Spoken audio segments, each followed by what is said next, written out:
Hello, I'm Isaac Hayes III, founder and CEO of Fanbase, and I'm here with a very important message. We are at a turning point in the Black community where we must have equity in the apps we use that scale to billions of dollars. But this time, we own the infrastructure, we own the culture, and we shape the future. And Fanbase is the future. Fanbase combines the free functionality of Instagram, TikTok, and YouTube into an all-in-one platform built for the evolution of social media and monetization. With over 1.4 million users, that's real proof that we are shifting the conversation of tech ownership and equity for creators. So right now, I want you to go to startengine.com/fanbase and invest today. The minimum to invest is $399. That gets you 60 shares of stock in Fanbase at $665 a share. This marks a turning point in Black ownership of social media. If we don't take this opportunity to own social media right now, we will always be customers to our own creations. And that can't go on. So once again, go to startengine.com/fanbase and invest today. We must own the platforms where our voices live, our stories matter, and where our culture drives the world. Thank you. Folks, Black Star Network is here. Hold no punches! I'm real revolutionary right now. Support this man, Black Media. He makes sure that our stories are told. Thank you for being the voice of Black America, Roland. Stay Black. I love y'all. All momentum we have now, we have to keep this going. The video looks phenomenal. See, this difference between Black Star Network and Black-owned media and something like CNN. You can't be Black-owned media and be scared. It's time to be smart. Bring your eyeballs home. You dig?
Today is Wednesday, October 1st, 2025, coming up on Roland Martin Unfiltered, streaming live on the Black Star Network. Day one of the Donald Trump government shutdown. And guess Republicans are blaming? Democrats, even though they control the House, Senate, and the White House. We'll hear from Congressman Kweisi Mfume, Democratic House Leader Hakeem Jeffries, and we'll talk live with Texas Congresswoman Jasmine Crockett. A new Pew Research Center poll shows Americans view Donald Trump, J.D. Vance, and congressional leaders in both parties more negatively than they do positively. We'll break it down with the Director of U.S. Politics for Research at Pew. Democrats are still fighting to keep health care costs under control for American citizens. We'll talk to the president of the National Medical Association what the battle means for health care professionals. A white priest, speaks on Charlie Kirk, and man, do the white folks go crazy. Wait till we show you what this New Mexico pastor had to say. Plus, Puerto Rican pop star Bad Bunny is pissing off MAGA because he was chosen to headline the Super Bowl. We'll talk with Rosa Clemente about the controversy. Man, it's a lot to break down, and it's time to bring the funk on Roland Martin Unfiltered on the Black Star Network. Let's go. He's got it. Whatever the miss, he's on it. Whatever it is, he's got the scoop, the fact, the find. And when it breaks, he's right on time, and it's rolling. Best believe he's knowing.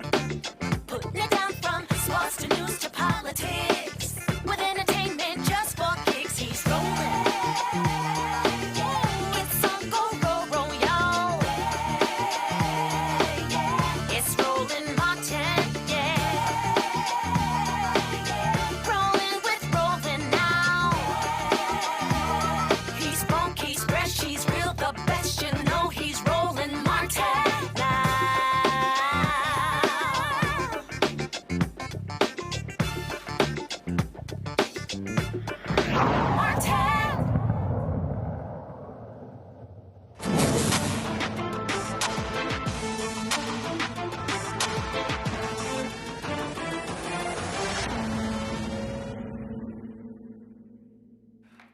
All right, folks, day one, the Republican-led government shutdown. And man, it's getting a little funky. Republicans keep blaming Democrats, and they keep advancing the lie over and over and over that Democrats are trying to get health care for undocumented workers who they call illegal aliens.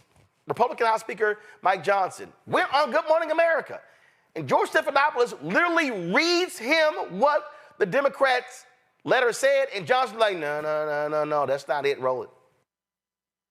This morning, the Democratic proposal is designed to prevent millions of Americans from losing their health insurance, losing Medicaid coverage, or paying higher health care premiums. Why are you against that?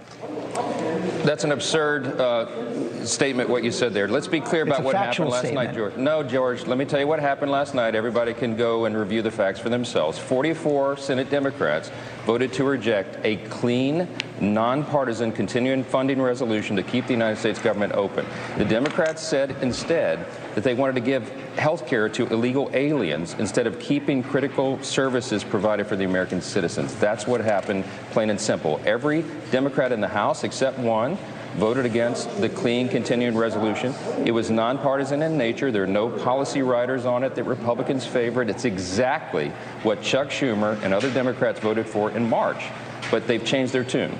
They changed their tune because Chuck Schumer is having political problems right now. That's just a simple fact, and everybody knows that. He's trying to outrun the far left portion of his base, so he's decided to inflict pain on the American people. That's the reality of what we're facing. Here are the facts. The proposal does not provide health care for illegal immigrants. Illegal immigrants cannot buy health care under the Affordable Care Act. They cannot receive health care subsidies. No. Illegal immigrants are ineligible for Medicare, Medicaid, and the Children's Health Program. The Democratic bill does not make them eligible. It does, actually, because what it does is it unwinds the changes that Republicans put into the big, beautiful bill, the big signature legislation that we passed and signed into law on July 4th. That has been very... Okay, I can't keep listening to that line. Joining us right now is Texas Congresswoman Jasmine Crockett. Glad to have you on the show. As I've said before, my Congresswoman, since is my house, and I'm still a registered voter in the 30th Congressional District of the Dallas suburb there. All right, so here's what's crazy, Congresswoman Crockett.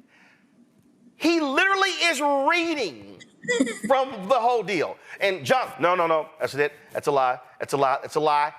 How is it a lie? You can't, undocumented folks can't get health care. It's the law. What the hell is he, J.D. Vance, Donald Trump, and all the Republicans talking about? Listen, they hate facts. I mean, we know that. That's why they refuse to acknowledge that this is what seemingly looks like a career criminal that is serving as the president. This is why they refuse to face the fact that January 6th was what it was, which was an insurrection.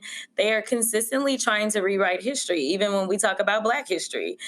They want to basically tell us it was a glorious thing, or how they have glorified Jim Crow. The reality is that everything that George said, this is not about those that are undocumented getting health care. Now, let's just be very real about this, Roland, like for 2 seconds. We have seen them going into people's places of work. We have seen them going into places of worship. We have seen them going into people's schools and grabbing them up. We have also seen how a lot of these undocumented people have tried to go through the process. They are people that are going and showing up to court, and they are being disappeared. So you tell me, how many of them you think are about to say, well, you know what, but I do want to sign up for that health care that I'm not entitled to because the Democrats are about to fight for it. Like, that doesn't even make sense. That doesn't make sense. Literally, they are throwing people into alligator Alcatraz, but now they are trying to sell us on this has some. That's not what it is.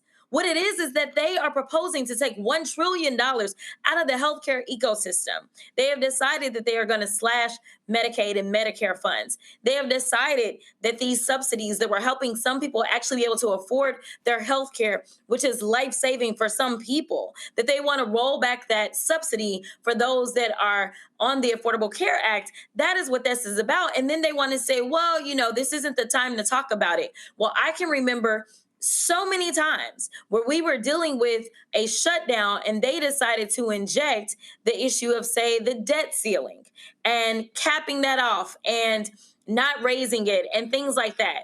And the final point that I'll make, Roland, is that these people are trashy and tacky and ridiculous, because he's referencing that there was a continuing resolution done in March. Yes, they never passed an appropriation all of last year. And now we are at yet another deadline for a new appropriation, and they can't get those passed. These people cannot govern. I am tired of people giving them the benefit of the doubt and acting like they are serious. Take them as seriously as you take the president's tweets. Absolutely. And again, they keep saying it. And then what got me was he said, well, no. They literally presented to us a document. Okay, show us the document. Show us the document where it says we want health care for undocumented people. No, they don't have a document to that effect. And I want to be clear that this shutdown is going to impact everyone. It's going to impact our constituents and their constituents alike. But also the things that we're pushing for as Democrats, basics around health care. You know, this is the party allegedly that is pro-life, at least until the life clearly shows up and then they don't care. We are trying to do everything that we can to minimize the damage that has been caused by this administration as we are dealing with record unaffordability that was absolutely avoidable because this is not where our economy was. It wasn't necessarily where people wanted it to be, but it is 10 times worse. And we're not even a full 9 months in. So we are trying to make it to where as people's other costs are increasing, whether it's their food, whether it's their rent, whether it's the education for their children, we are trying to make it to where, at least when it comes to healthcare, those costs are not somehow slamming them against the wall when we know that they are already going to endure an increase because of the big ugly bill. This is going to be yet another second setback for people, and we are trying to minimize the damage. So this is what I keep getting. Do Democrats have the tenacity, the guts to hold out? Republicans are trying to blame them. They're trying to say it's all on Democrats. It's their fault. And so what is the messaging strategy to hammer this thing home as opposed to y'all getting blamed? Well, first of all, I don't do messaging strategy for the party. But what I will tell you is that I have been very clear. The Republicans control the White House, the Senate, as well as the House. And effective leadership starts at the top. These are the words of the current president. He ain't saying it currently, but we know that Donald Trump historically said, if there is a shutdown, you blame the president. Well, I'm just asking his followers and mine to listen to his own words and go ahead and blame him. And we know that he's to blame because there was goodwill on behalf of the minority leadership. They were trying to meet with him, and he didn't feel like it was just that important. In addition to that, once they finally did have a meeting, he obviously did not take it seriously, and he did not engage in good faith negotiations. In addition to that, we know that when we passed legislation, as soon as this guy came in, he impounded funds. He stopped sending money out that we had appropriated. So not only do you need to come to the table, but you need to tell us why we can be assured that once we get what it is that we're asking for, that you won't just go and violate the law and do whatever you want to do anyway, which is what he's been doing ever since he's been in office. So we have a long list of reasons not to give in, especially when you get nothing. Like, why? Like, he's not who our voters voted for.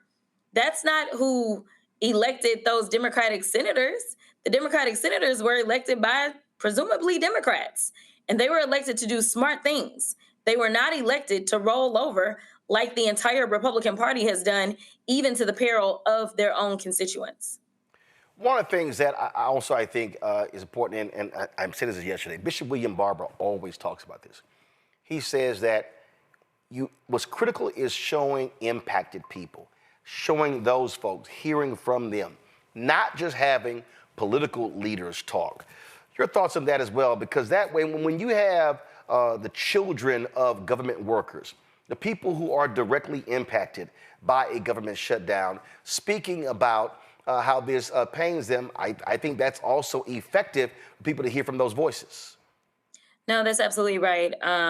There was there were a couple of press conferences that were held yesterday by the Democratic caucus, because we've been here in D.C. ready to work. And in those press conferences, definitely there were some voices of people that talked about the importance of, number one, healthcare. And I'm sure as we start to truly feel the impacts as it relates to federal workers, that some of those stories will absolutely come forward too. What we have found in polling, though, I will be perfectly honest, is because of probably the demonization of so many federal workers for so long by the right, that we don't end up getting as much sympathy for them as, in my opinion, we should.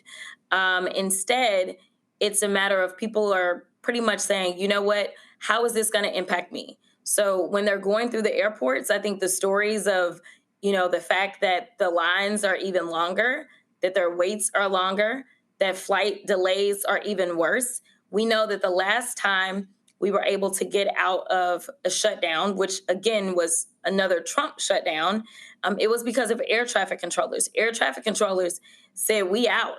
And they were the ones that single-handedly brought this thing to an end, because now you've got corporations that are calling in to the president and talking about the amount of money that they're losing in commerce. You also have just passenger airlines that are calling in, talking about the amount of money that they're losing. And so honestly, the most powerful people, in my opinion, in this moment are the air traffic controllers. We already know that we're down air traffic controllers anyway. We also know that we have an incompetent fool that is running the Department of Transportation in the first place. We are experiencing record delays as it is. So I do think that if, industry speaks up and speaks up quickly and talks with their pockets, that we may be able to get somewhere. Absolutely. That is critically important. I got a panel here. They got one question each for you.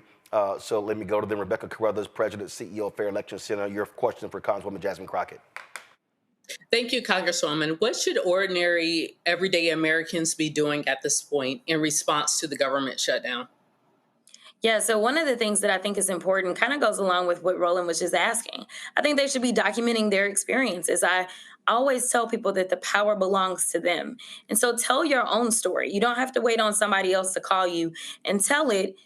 There's so many times that we've seen certain stories that really have touched people and have gone viral. So I say document what you're going through, whether it is, you needed to leave the country for an emergency of some sort and you're having issues as it relates to your passport, or whether it's the fact that, you missed a flight because of what's going on and now you missed out on, say, a job opportunity.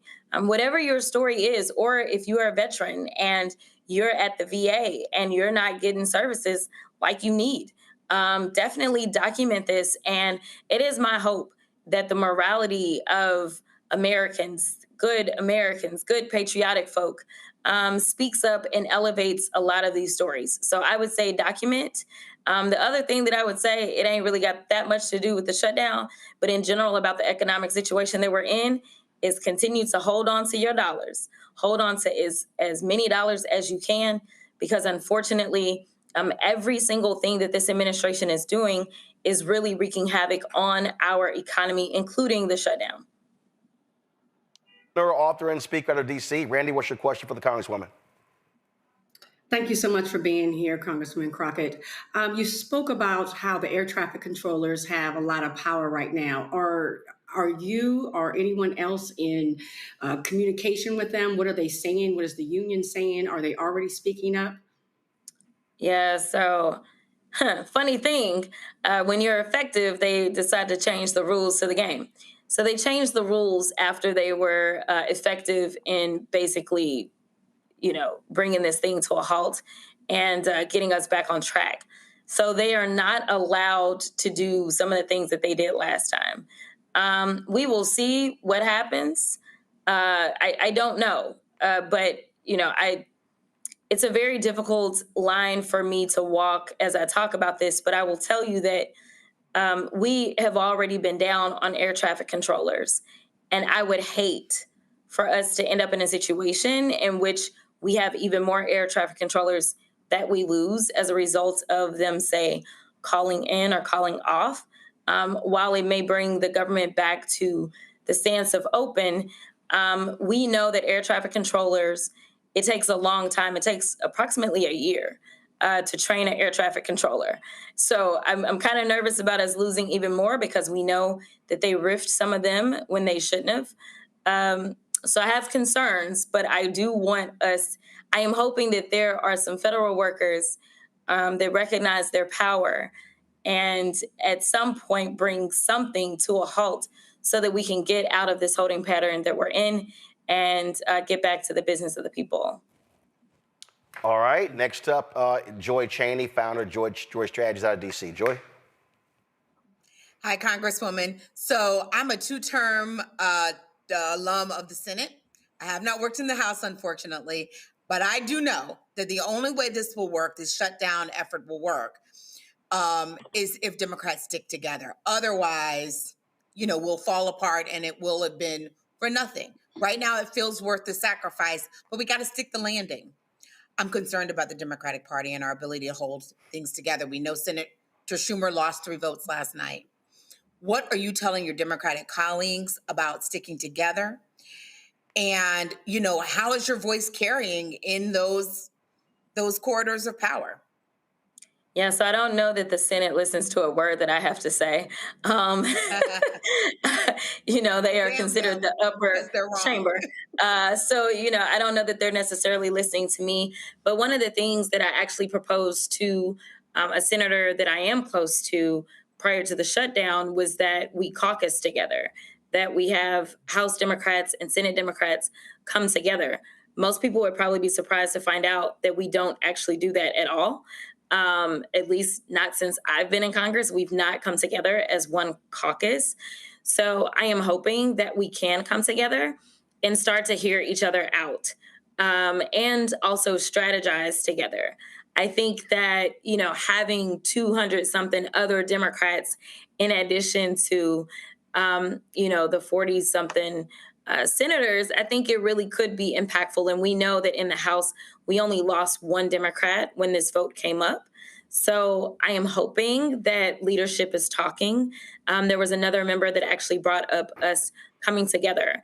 And I think that if they can start to get to know us and hear our voices, that it'll be a lot easier to stick together if there's a total of, close to 260 Democrats between the chambers.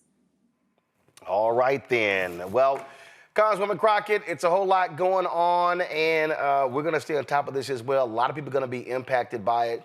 And look, at the end of the day, stay strong, stay firm, because these folks here, they wanted control. Well, they got it. Now they got to own it. Yeah. Thanks so much. All right, thanks a bunch. Folks, a lot of people speaking out against this. Earlier today, Congresswoman Kweisi Mfume had this to say about the government shutdown.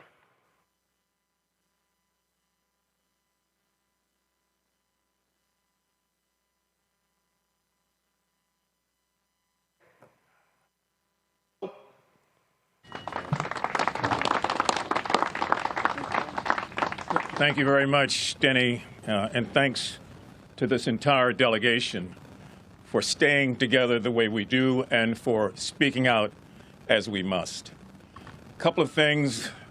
There's some deliberate redundancies here because the problem is very, very simple. The problem is Donald Trump. I want to thank those federal workers who have come out from various unions, who stand here with us.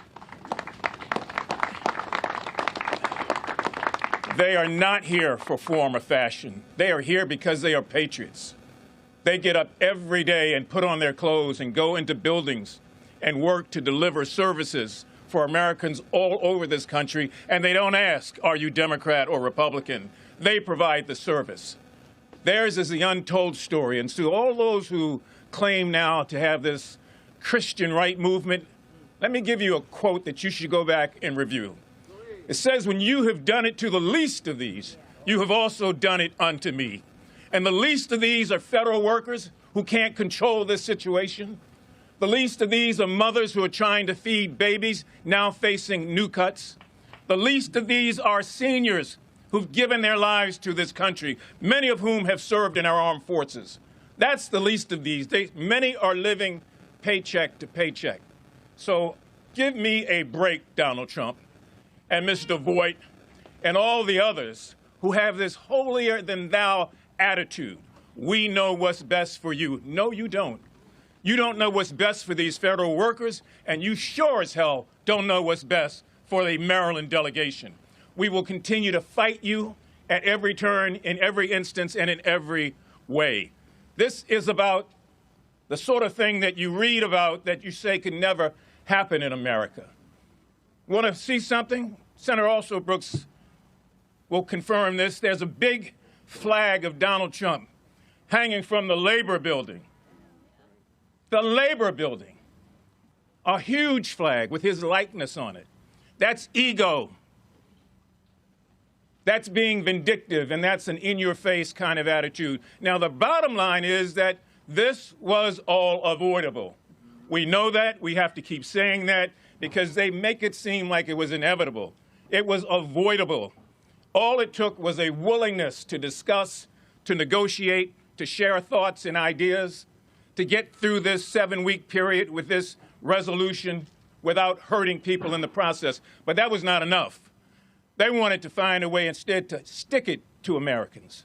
And so it's a continuing resolution now that finds a way to increase many of the terrible experiences that people are having by increasing the pain. It wasn't that tough to be able to do 3 simple things: stop the cuts, lower the cost, and save health care in this nation. It was just a 7-week continuing resolution. But when you get on your horse, Donald Trump, and tell your compatriots, Mr. Speaker, that it's okay to go your own way, go have a holiday, go have a vacation, go to Codell, do whatever you want to do. You don't have to worry about coming back to Washington. That was the message last week. So there was never any intention at all to try to find a way to work together. We want this government open, and we want Donald Trump and his minions to stop lying to the American public. This has nothing to do with illegal aliens. Nothing. There's already a federal law that prohibits anybody in this country that's an illegal alien to be able to take any claims onto monies and benefits. We know that. We know that. And Donald Trump knows it. We've got to find a way to ask today good Americans, some of whom we will never meet. They are Democrats, they are Republicans, and they are independents, and they know right from wrong. They know when you impose an evil sort of wicked policy on people, it hurts them. I mentioned women before who are trying to feed babies. When a baby cries at night, that baby is not crying in black or white or Latino. That baby is crying in hunger. That baby is crying in pain. When senior citizens reach the point where they can no longer do anything except rely on their Social Security checks and Medicaid and Medicare, they're not doing that for form or fashion. They're doing it because of a solemn promise we made to all of them, that as the greatest, wealthiest, most powerful, most influential nation on the face of the earth, that they would never have to worry about that. And yet they do worry about it last night, and they are worrying about it today. So I want to just thank this delegation for its steadfast resistance to the foolishness that we see coming out of the White House, and to ask decent Americans, no matter what your party affiliation, no matter where you are in this country, put yourself in the roles of these people who are federal workers who are standing behind us.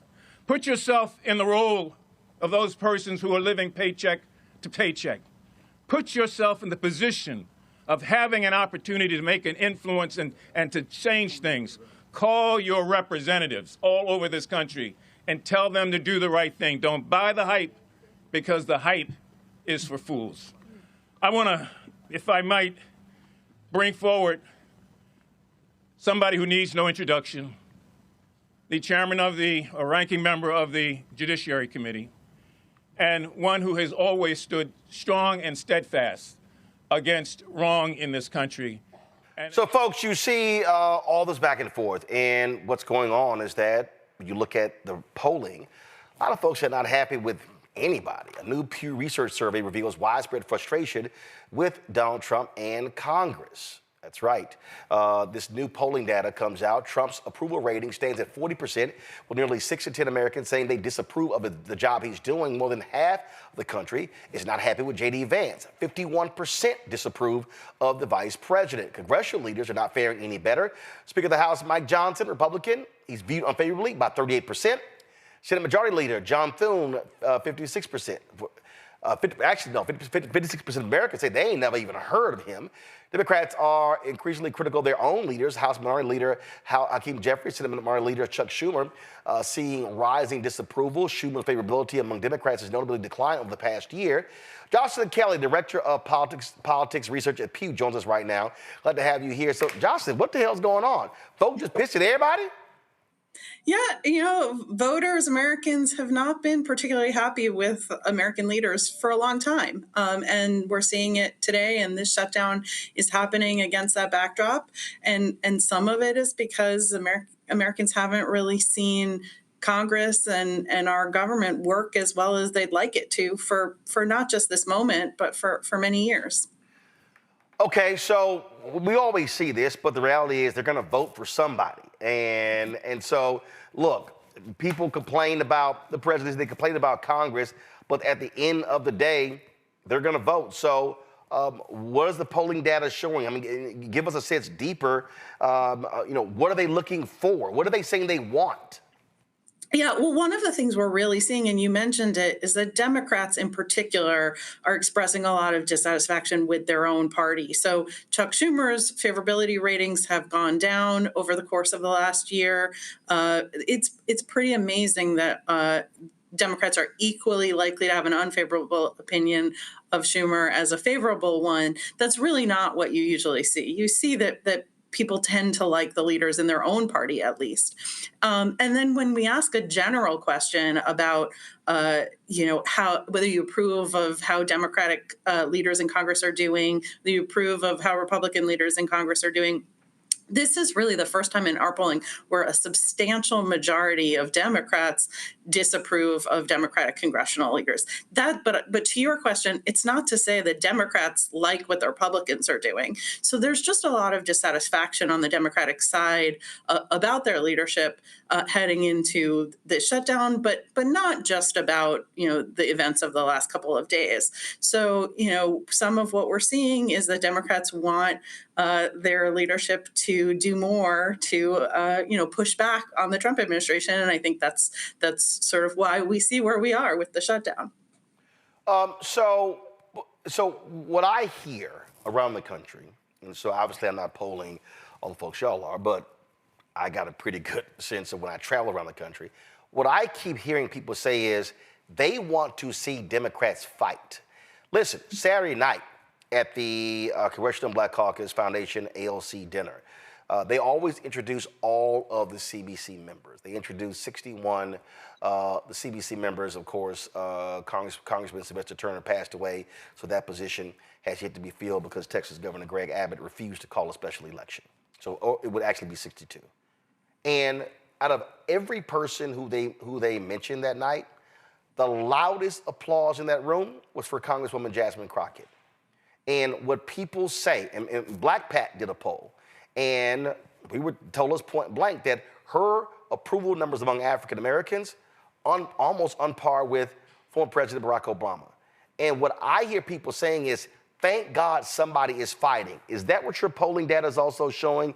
At what Democrats are saying, they want to see someone fighting, and they don't believe that Schumer and Jeffries are giving enough fight and taking it to the Republicans?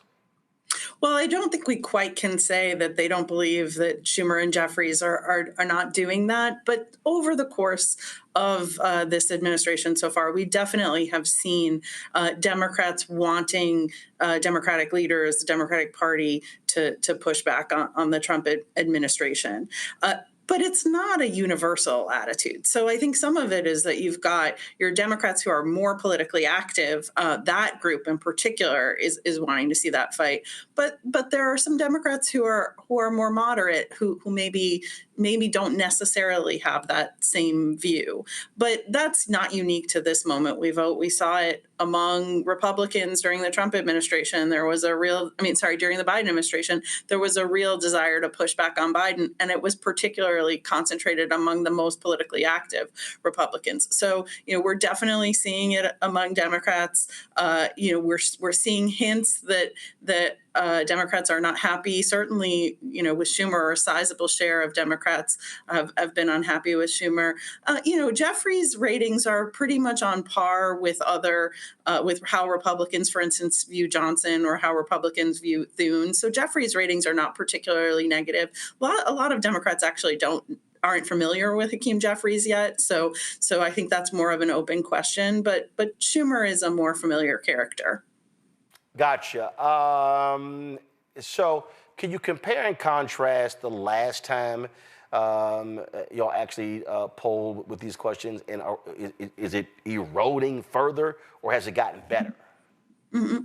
No, we asked about all of these leaders at the very beginning of this administration, and what we've seen is not a huge shift in attitudes, but pretty much everyone's viewed more negatively, including Trump, Vance, Thune, Johnson, and both Democratic leaders are viewed more negatively than they were in February.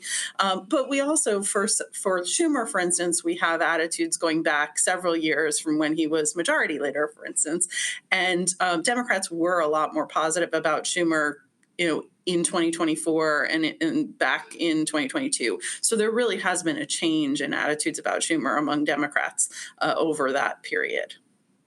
Questions from my panel. Joy, you're first. So, what is the nature of African Americans and how do they relate to the party? Because, I was just talking to someone today and they're like, we want all African Americans to vote, but we're not sure we want them to vote for Democrats. We're not seeing the Democratic Party, not that we want to vote for Trump, but that we're looking for a third way. And you can feel how you want to feel about that, but I no longer question people's feelings. It is what it is. Mm-hmm. What are you hearing about that? There's just so much frustration with white liberals in particular and white moderates in particular. They simply do not seem like allies to the African American community. What does your polling show about that? So as our polling shows what a lot of other polling shows about 2024, that there was some erosion among African Americans in support for Kamala Harris in 2024, and Trump did better among Black voters than he had in 2020 and in 2016. So that we see that real movement. We also pick up some dissatisfaction with the Democratic Party among Black Democrats. To be honest, it's not more pronounced than other dissatisfaction with among Democrats with the party. But I think you're certainly tapping into something real there, that they're from various parts of the Democratic base, including and importantly Black voters. There's some dissatisfaction. Still, the vast majority of Black adults, Black voters, either lean towards or support the Democratic Party. That hasn't fundamentally changed in recent years, but there certainly is more dissatisfaction, I think, or some shift that we've picked up on in recent years. Rebecca? What analysis, what takeaways should federal elected officials, namely members of Congress, take from this polling? Yeah, well, from this polling, and I think some of our other polling, right, we've seen, so for instance, Congress's ratings overall, not just these individuals, but ratings about the institution are very unfavorable. They have been for some time, but that's not how they've always been. The public, when you ask them and they look at Congress, they don't see as much getting done as they'd like to see get done in Congress. And so I think that shows up when you ask about the particular leaders, these four individuals, and on the Democratic side, Jeffries and Schumer, but it's really also, I think every time there's one of these shutdowns or the threat of a shutdown, to some extent that erodes Americans' satisfaction or views about government and what government can do and what government should do. So I think that's an important takeaway. And I think, as I say, it shows up in the fact that every single one of these congressional leaders and also the president and the vice president are viewed more negatively than positively by the public. We're used to that now, but that wasn't always the case. And I think the question is there a way for these leaders to find a way through to a place where Americans actually don't, reflexively have negative views of the people who lead the country? Randy? Who are these 41%? I'd love to know the 41% that who are seeing Trump's presidency as favorable or looking at him in a favorable light. What are the demographics on those people? Because I don't understand them. And I would just love to understand, are they located in certain areas of the country, or is there a particular age group? But I'd love to understand that 41%. Sure. I mean, they largely follow the demographics of the group who put him in office in the first place, right? So they are older than, as a general rule, they are older than other Americans, but not across the board. A sizable share of young people voted for Donald Trump. They're less likely to live in urban areas than people who voted for Harris. They really are the people who voted for Trump in 2024. We haven't seen that much erosion in his approval rating among the people who voted for him. A little bbit, young Trump voters are a little bit less likely to approve of him than older Trump voters, but still, it's something like it's nearly 80% of young people who voted for him still have a positive view of him and his presidency. So a lot of the same dynamics that we saw in 2024. All right, then. Well, Jocelyn, we certainly appreciate you breaking this down for us. Thanks a lot. Thank you, folks. All this government shutdown stuff, you want to see who's also just a massive liar.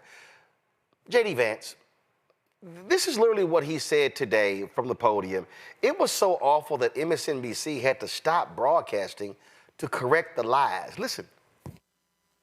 Democrats say that they care a lot about lowering health care costs, and yet when the president took historic action to work with the drug companies to lower prescription drug prices, the Democrats did nothing to help us. In fact, we would have loved to have the Democrats helping us, but they didn't. They talk about doing something. They don't actually do the hard work of making it happen.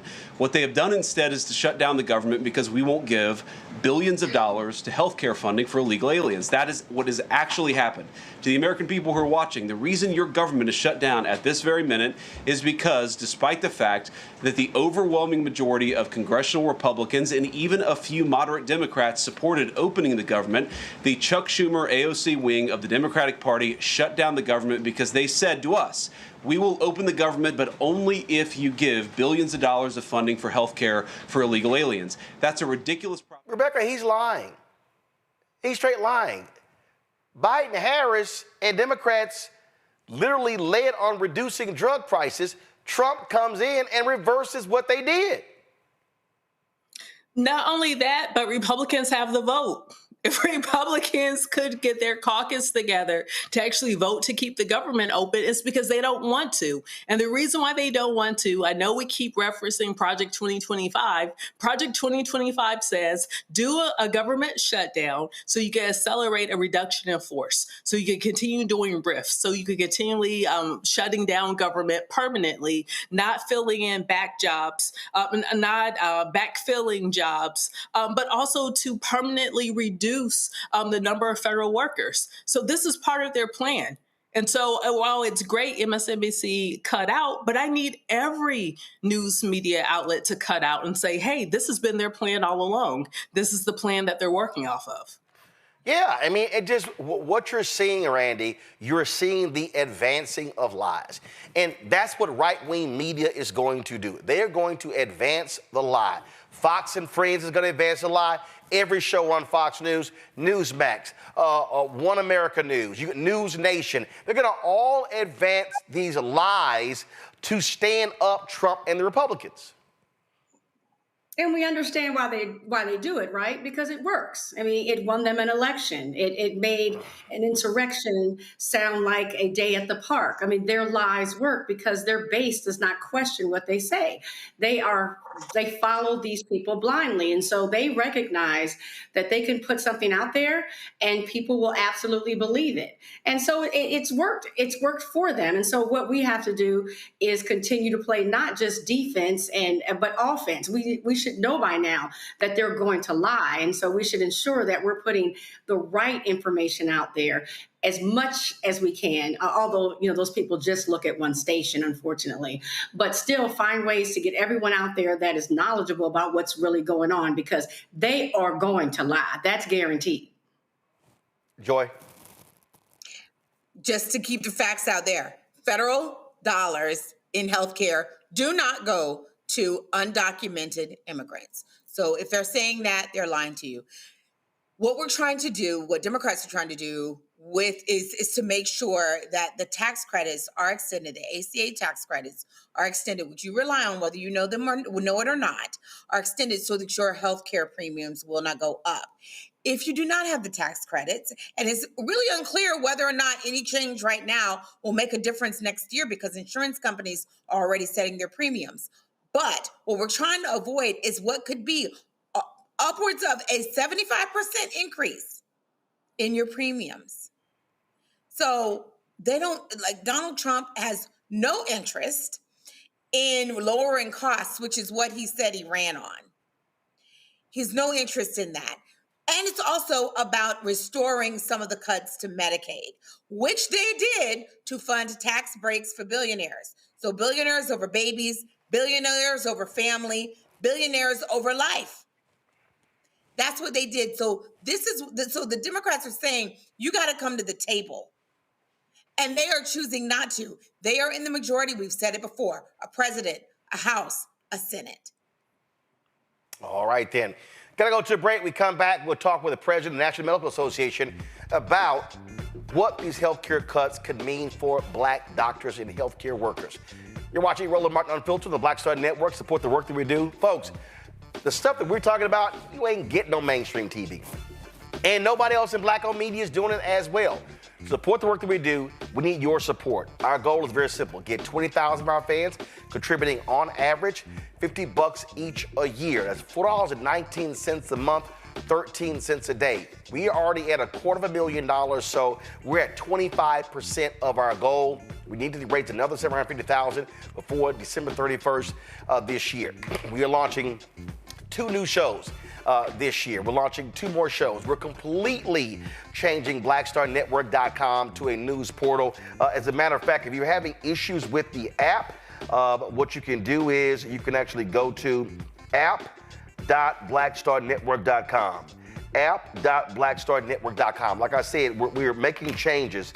So normally you would reach the app at blackstarnetwork.com. If you're trying to reach our app, go to app.blackstarnetwork.com for a temporary solution. But you want to support our work via Cash App, use the Stripe QR code. You see it right here, bottom left-hand corner. That's for Cash App and for credit cards. PayPal's R Martin Unfiltered. Venmo's RM Unfiltered. Zelle, Roland at RolandSMartin.com. Roland at RolandMartinUnfiltered.com. Check your money order. Make it payable to Roland Martin Unfiltered. P.O. Box 57196, Washington, D.C. 20037 7-0196. Back in a moment.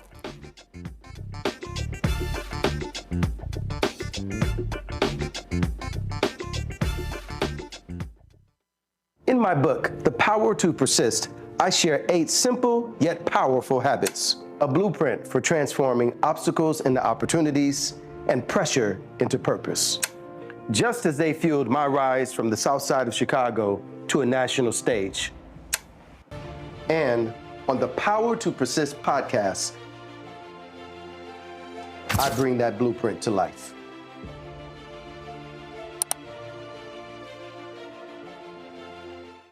This week on The Other Side of Change. Charlie Kirk, gun violence in America, and how the nation has responded in the week since. In many ways, it's become very, very toxic, a witch hunt, really attacking anyone who's not mourning this man. What we're seeing right now is the weaponization of selective compassion, and people will so often don't say anything about the crisis of gun violence. We're going to dig into all of it, what this means for the state of gun violence and the state of free speech. You're watching The Other Side of Change only on the Black Star Network.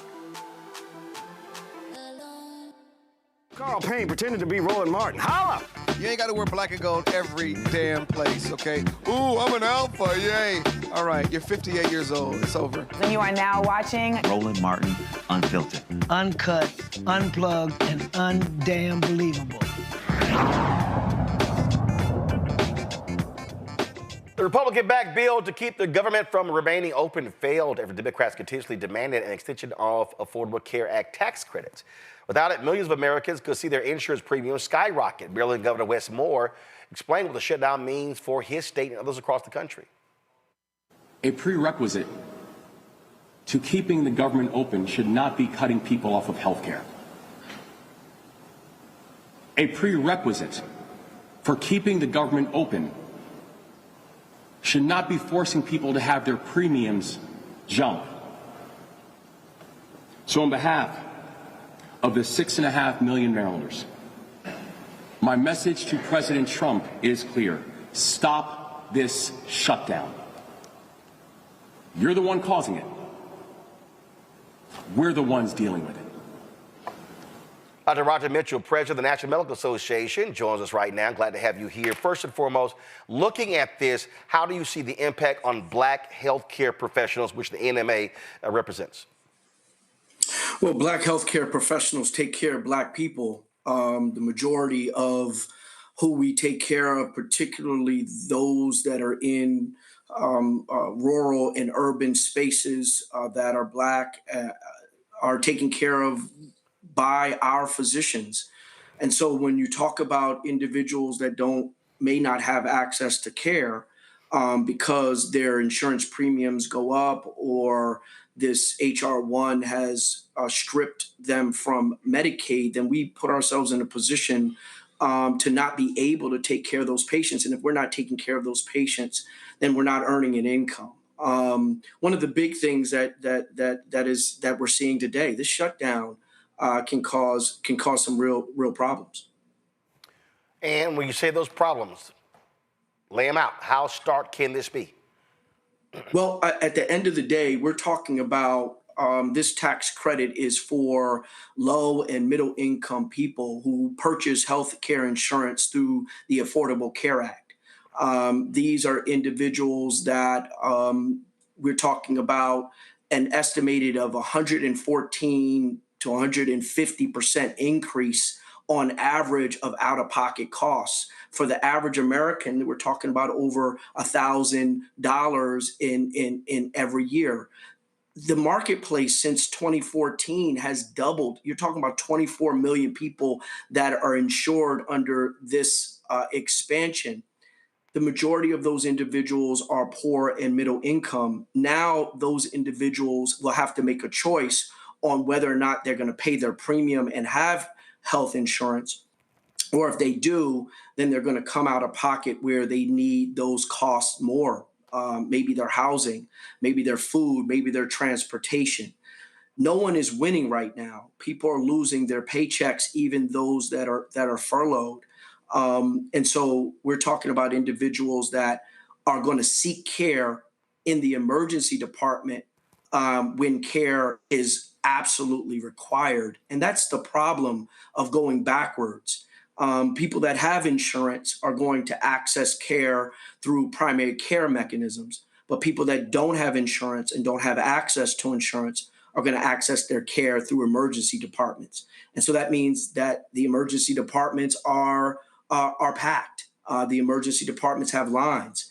And the emergency departments aren't just for those that are impacted by this insurance issue or this shutdown.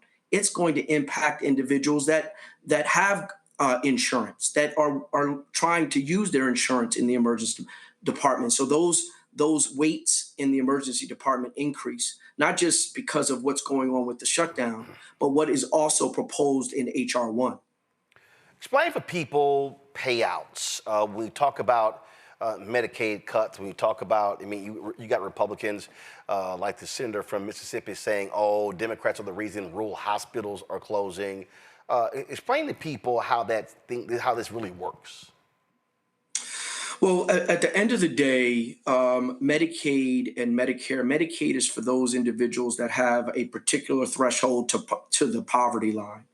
Medicare are for those that are older, over 65 years old. And so both of them are government subsidy. If we take Medicaid, Medicaid is subsidized in the government through a federal match. When those federal matches are decreased or individuals have work requirements that require them to show that they're working, even though the majority of individuals on Medicaid are working, when there's now, instead of every 1 year, individuals on Medicaid have to show eligibility based upon this new proposed law, you have to provide that eligibility every 6 months. When we're talking about those individuals that have full coverage on Medicaid, this is going to put us in a position where that full coverage is decreased. So individuals won't have access to vision, won't have access to dental. And so the local government in communities pays a portion of a person's insurance. Then the local government pays a portion and the federal government pays a portion. With this Medicaid rollback in H.R. 1, as well as these subsidies being decreased through the reduction of the tax credit, more and more individuals will not have access to affordable insurance. Insurance is what pays the bills. And if you don't have insurance, then you have to pay cash, and no one is paying cash for their health care. So what do you recommend folks do? I mean, what has to happen? Because at the end of the day, this thing is happening. Well, at the end of the day, we have an opportunity to push back on this. I see what the Democrats are doing. And again, the National Medical Association is a nonpartisan organization. And like I said, there are nobody that's winning in this period of time when we're fighting this fight. We need to make sure that those tax credits are preserved, that they do not expire, so that those individuals that are low and middle income people can afford to purchase their health insurance without increased premiums. That's the first, right? And so those politicians, Democrat, Republicans, it doesn't matter to us, need to focus on what is important for the American people. The other piece with H.R. 1, at the end of the day, those work requirements need to go away. The risk to dual eligible, those that are poor and elderly, and the retroactive coverage reduction needs to go away. There needs to be making sure that everyone has access to their vision and dental eligibility. There is this 6-month eligibility needs to be back to 1 year, because that is bureaucracy that is really going to remove individuals that are eligible. Roland, a lot of people think that there's a lot of conversation about individuals that shouldn't be on Medicaid are the ones that are being taken off Medicaid. When you have a 6-month eligibility, individuals that can't keep up with their eligibility requirement are going to be purged from Medicaid, therefore creating an environment where those individuals that are eligible don't have access to their insurance. All of this is going to lead to overcrowding in safety net hospitals, whether it's a safety net hospital in rural communities or safety net hospitals in urban communities. What we can do is we have to, like you're doing, educating people. A lot of Americans don't even know about the rollback of this tax credit. So now we're educating people that the tax credit that they're enjoying when they're getting their insurance through the Affordable Care Act is at risk of their premiums go up. They could start asking more questions, calling their senators, and letting their senators know that they want their tax credit preserved. And that's going to lead to better health outcomes in our communities. Questions from the panel. Randy, you first. How will this affect medication? I mean, will people be able to get their medication if they don't have insurance? Well, that's the thing, particularly in dual eligible people. When we talk about dual eligible, these are both that are on Medicare and Medicaid. Those individuals that are on Medicaid and Medicare at the same time, most of the time they're using the Medicaid benefit for their prescription drugs. So when we're rolling back access to affordable insurance and people have to make a choice between that insurance, then they're going to make choices that decrease their access to prescription drugs. And these are choices that we don't want our American people to have to make. We want to make sure that healthcare is quite frankly a human right, and people have access to that health insurance. Joy? Well, first of all, my mother is a 50-year plus graduate of Howard Medical School, and we're so proud of you. I want to know what the National Medical Association is doing to prepare their doctors, to prepare their patients for what is likely a long haul where we're going to have work requirements. Even many Democrats are supportive of work requirements. And it might be because there's a misunderstanding about them, but it is what it is, where we are going to have some tightening on who has eligibility. How do we make sure our communities, and how do we have doctors who are the first line of defense? How is the NMA preparing them to meet this moment and or working with civil rights organizations to help their communities meet this moment? So that's really good. I mean, we first of all, we're educating our members, making sure that they understand the impacts of the current climate and the shutdown, as well as the future climate with HR 1. That's the first thing, making sure that they're clear on what the impact is. The other piece is that we're asking all of our members to understand who in their patient population, in their patient pool, is going to be affected by this, that this shouldn't be something that is a surprise to them. Most of our physicians know who is in their patient population and who is on Medicaid and who would be affected. That's the first thing. Who are they? So that you can communicate with them, those patients, as to how they can get access to what most states are offering those that are being removed from Medicaid. They're offering the basic plan within ACA. Now, the basic plan within ACA is not as comprehensive as Medicaid. It's still at no cost, but it doesn't cover vision. It doesn't cover dental. There is modified behavioral medicine coverage, and it limits what you can use. And actually, you cannot use the benefit for transportation that is non-emergent. That's huge. Medicaid, individuals that can't get to their appointments are getting Uber vouchers, they're getting bus vouchers so that they can get to their appointments, because we know that transportation is extremely important to get to your appointments and make sure that you have proper health care. We want our members to be able to educate them how to get on that basic plan and then work with community to make sure that we fill the gaps. One of the other innovative things that we're doing at the NMA is we're working within our AI Innovation Task Force to work through how we can develop a application that allows individuals to track their work requirement and track their eligibility in a predictive in an agentic way using AI.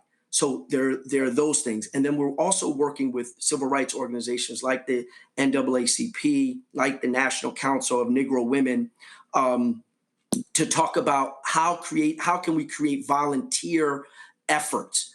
One of the things that a lot of people don't know is that 80-hour work requirement a month can be filled with bona fide volunteer hours. So we have the ability to teach and have individuals volunteer, roll out a lot of this information as a healthcare educator, that we might not be able to pay them, but we can mark those volunteer hours so that those volunteer hours keep them eligible for their Medicaid requirement if indeed they don't have the W-2 or the 990 type of work that they can show to the government.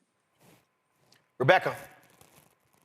My sister is a professor at Meharry, and she spends time connecting with her students about the political determinants of health and understanding that this isn't about partisanship, understanding how policy impacts health outcomes, especially in our communities. Can you make the connection between Medicare funding and funding for residency slots so people understand that if there's cuts to Medicare, that those cuts impact both upstream and downstream? Well, thank you for that question. CMS or the Centers for Medicaid, they fund resident slots. Our resident slots, say for Howard University Hospital, is funded through CMS. And so let me back up. When you go through medical school, I'm a physician, I'm a forensic pathologist. I went to medical school, and then after medical school, I have to do a residency. That's training in a specialty. Some individuals then do a subspecialty fellowship. All of that is paid for through the government and then subsidized through that local hospital. Well, when you have decreased available dollars in CMS, in Medicare, and particularly Medicare, then you have the potential to have decreased dollars within the residency slots. That's a big deal because our residents don't get paid a lot of dollars. They work very long hours and get paid low wages. And this is important as we try to create an environment of equity within our pay scale among our residents.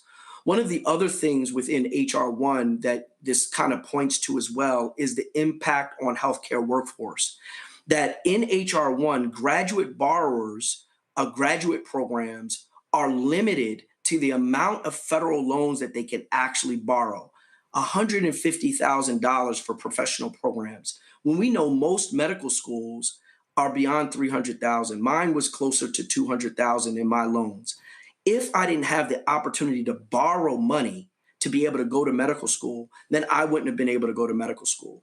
And so those are the types of things that are in this bill, that are in the work of some of these politicians when you talk about political determinants of health, that lead to poor outcomes because we know that there are better outcomes for individuals who their physicians look like them, particularly Black and brown individuals. Our patients do better with culturally competent care that's provided by individuals that look like them. And when you don't have access to proper dollars through Medicare for residency programs, and when medical students can't borrow dollars, aren't coming from money that somebody can put up $100,000 for you to go to medical school, then this limits the outcomes of our patients. Our patients will die. I often say that I see failed policy on my autopsy table, and individuals will die if we're not extremely directed and intentional about our advocacy for these cuts to not take place, as well as for Medicaid to stay in place. All right. Well, Doc, we certainly appreciate you joining us, breaking all of this down, Dr. Mitchell, and hopefully people are more educated about the reality of healthcare in the country. No, I appreciate it. Thank you, Roland. Thanks a bunch, folks. We come back. A white pastor in New Mexico speaks about Charlie Kirk, and man, these white folks go crazy with him calling out white Christian nationalism. We have that for you right here on Roland Martin Unfiltered on the Black Star Network. They said the quiet part out loud. Black votes are a threat, so they erased them. After the Supreme Court gutted the Voting Rights Act in 2013, Republican legislatures moved fast. New voter ID laws, polling place shutdowns, purges of black voters from the rolls. Trump's Justice Department didn't stop it, they joined in. In 2018, his DOJ backed Ohio's voter purge system, a scheme that disproportionately erased black voters. Their goal, erase black votes and political power. Yeah, that happened. These are the kinds of stories that we cover every day on Roland Martin Unfiltered. Subscribe on YouTube and download the Black Star Network app. Support fact-based independent journalism that centers African Americans and the issues that matter to our community.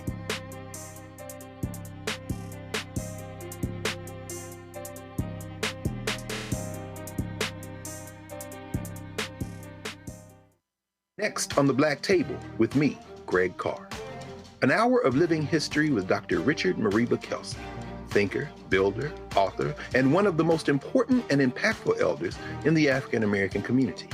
He reflects on his full and rich life and shares his incomparable wisdom about our past, present, and future. African genius is saying that my uncle was a genius, my brother was a genius, my neighbor was a genius. I think we ought to drill that in ourselves and move ahead rather than believing that I got it. That's next on the Black Table, here on the Black Star Network. Hey, it's John Murray, the executive producer of the new Sherry Shepherd Talk Show. This is your boy, Earthquake. And you're tuned in to Roland Martin, Unfiltered.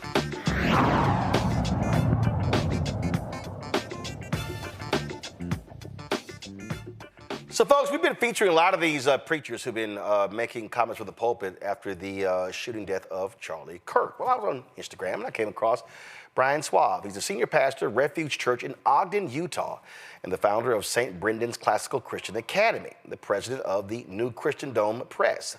On his podcast, so first of all, I'm not gonna go to that one first. I'm gonna save that. I'm gonna save that one for tomorrow, because that's just a straight up racist. So I'm gonna deal with him tomorrow, okay? So let me deal with this one here, all right? So the Reverend Mike Engel, the rector of Michael and All Angels Episcopal Church in Albuquerque, New Mexico, okay, was condemning the racist rhetoric of Charlie Kirk and Turning Point USA. And so he was speaking from the pulpit and he called him exactly what he said. And people got really upset. Check this out. Political violence reared its ugly head yet again. I did not agree with Charlie Kirk on almost anything. I found many of the things that Charlie Kirk had to say deeply troubling. But Charlie Kirk did not deserve to become a victim of our gun violence epidemic. And neither did the Democratic lawmakers who were assassinated earlier this summer in Minnesota. Lawmakers in New Mexico didn't deserve to have their houses shot at. We are living in a moment when political violence is becoming too common. Violence motivated by politics is dangerous. It is a tough cycle to escape. And there's a theological dimension to the state of our politics. Friends, we live in a world with a strong background theology. And it's a theology of division, a theology content to sacrifice outsiders for the sake of insider groups. This background theology says that God blesses certain categories of people at the expense of others. This background theology tells us that God blesses America at the expense of other nations. God blesses Israel at the expense of Palestine. God blesses men at the expense of women. God blesses heterosexual marriage at the expense of LGBTQ+ rights. God blesses Christians at the expense of Muslims. God blesses progressives at the expense of conservatives. Ooh. See, I switched it on you, didn't I? And that's because this background theology, it doesn't neatly align with one side or another in our divided country. Background theology is like background radiation. It infects everything. The logic of our time is not that different from the logic of Jesus's time. One of my favorite responses to the logic of our days, one of the best words of wisdom I know about defying the logic of your age, comes from the poet Wendell Berry. It's from a poem called Manifesto, the Mad Farmer Liberation Front. If you don't know it, I commend the whole poem to you, but I want to read just a few lines.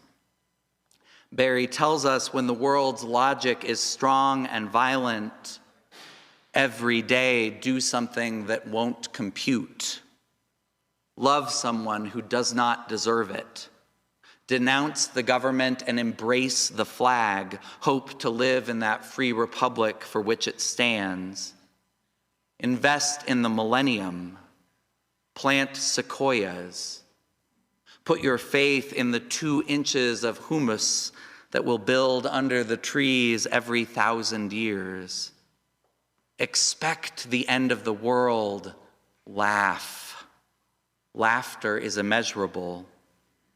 Be joyful, though you have considered all the facts.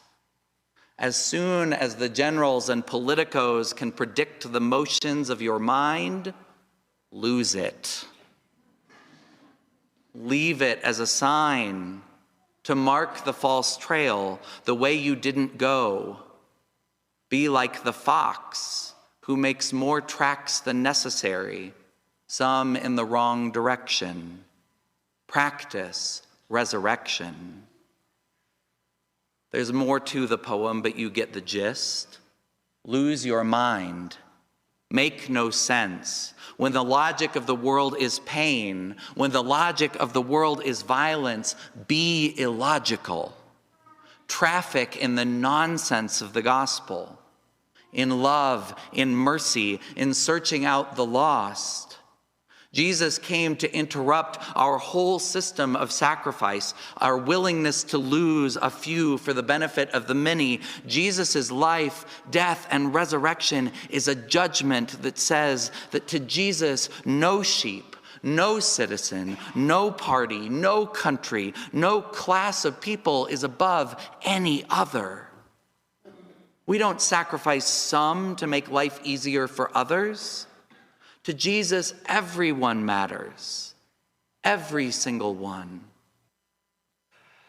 Well, the right wing was not happy with what he had to say, and so he went back to the pulpit to tell his parishioners about the hate he received.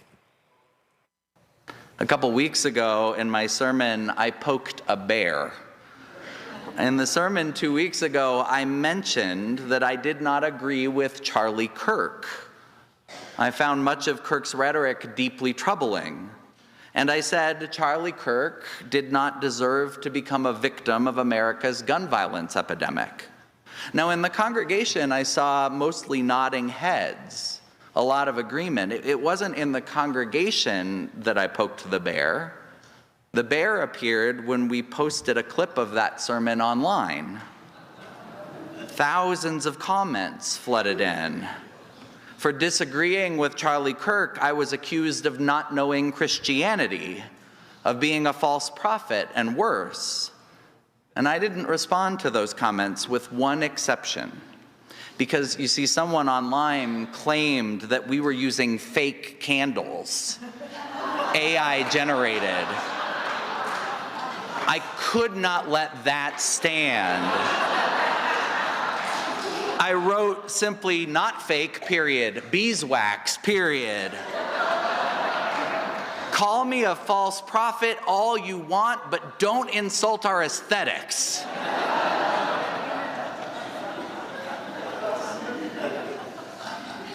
I raised the question of the comments online not to ask you to engage there, not for your sympathy, and definitely not for you to go into TikTok and try to defend your preacher. Stay out of those comments, trust me. I share what happened online because I think it's a microcosm of our whole society right now. As much as I tried to disengage, the toxicity in our current discourse, especially in our online discourse, has been very present for me in recent days. I've done my best to laugh it off, to ignore it, but truthfully, our society's brokenness is on full display every time we open our phones, isn't it? We all see it, we all feel it. So the question we need to ask today, on our feast day, is how does a person of faith respond? How does a person of faith, how does a Christian respond when the news is so bad? When it seems like the old dragon himself lives in the comment section? When simple disagreement is met with utter anger and violence, how do we sustain our faith, our hope. I think it helps to take a lesson from the angels. If Christianity is worth anything, if the stories we gather to tell are worth anything, it is because our faith comes as an interruption. If our faith, if our spirituality is good for anything, it is for interrupting the voices that are out there sowing anger, division, and worse. Our faith is meant to be a beautiful interruption to all the ugliness, all the forces of darkness and pain. When the chorus of negativity is rising in our own minds, in the world around us, that is the moment to return to our stories, to return to our faith. That is the time to trust in divine interruption. See, it's very interesting, Rebecca, how these right-wingers just can't handle preachers who have not fallen for their white Christian nationalism. They hate the fact that these people are literally using scripture. The pastor we had yesterday, Pastor Deese, breaking this whole thing down. The day before yesterday, I'm sorry, breaking this whole thing down. It's driving them crazy. They have been so used to dominating mainstream media with their right-wing Christianity that they can't handle something different. You know, Roland, I think we could pull it back a bit. It's watching these white nationalists really try to make other white people toe the line on white supremacy. In my opinion, that's what happened even with Jimmy Kimmel. It was, hey, white man, don't you get on this TV condemning white supremacy. You need to stay in your place. And in my opinion, we saw the humiliation of him, even though he returned back to the airwaves. And I think as we're watching, we saw this a couple weeks ago, specifically with black pastors. But it's interesting watching these white nationalists go after other white people in public and try to shame them and remind them, hey, this whole white thing, you're a part of it too. You benefit from it too. You don't get to call this out. But ultimately, it's going to take white people like this minister to help destroy white supremacy. Because black folks, we can't destroy it. We didn't invent it. It doesn't benefit us. But for those who it benefits, those people, those white people need to stand up and they need to destroy white supremacy. You know, Randy, when I was on CNN, first of all, it's been 12 years since I left CNN. And let me tell you what always used to happen. I used to always debate Tony Perkins. And what was a trip to me is that whenever Christianity came up, CNN would always have these white right-wing evangelicals on. And I would sit here and go, they don't own Jesus. They don't control that. And so I remember we were going at it, I remember Obama and McCain had that forum at the church of Rick Warren's church.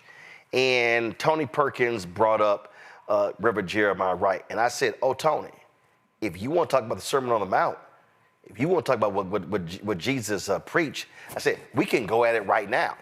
I said, see, you can get somebody who actually knows the Bible better than you. And see, that's the problem. What mainstream media does, mainstream media, when we talk about Christianity and on the air, they will flood the zone with these right-wingers, but they won't have other preachers of the gospel, people who know the word on the air. Right, because they don't want it to be where they're in any way challenged whatsoever. What has been interesting to me is to see how Christianity now equals white and how much is connected to whiteness. And there's nothing new. Of course, even the KKK used the Bible to support their violence and cruel behavior. So it's nothing new, but they know that is the way to make people feel justified in the terrible behavior that we're seeing right now. And what has shocked me is that we've always thought at the church to be a place that you find good, that you go for the word, and how many people have been scared to speak up. So I felt so I wanted to just clap, get a little happy, do a little dance, put something in the collection plate to see this minister actually speak out against and tell the truth and speak about good and actually use scripture, because that's rare, because religion is very much being used and wielded as a weapon, as a political weapon right now. And it's quite disgusting. Joy, I just, again, when you watch these folks and they go on and on and on, and you need to hear the counter. And what we're doing is what no mainstream network is doing.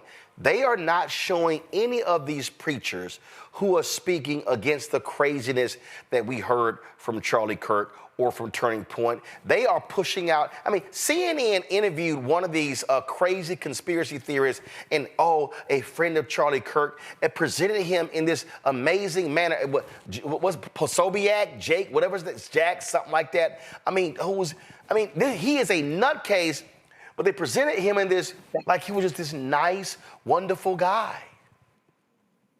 I think that's right. And look, I mean, I have all kinds of things that we can say about our Caucasian friends on the right and the left, but the folks who are supporting Charlie Kirk are actually not the majority.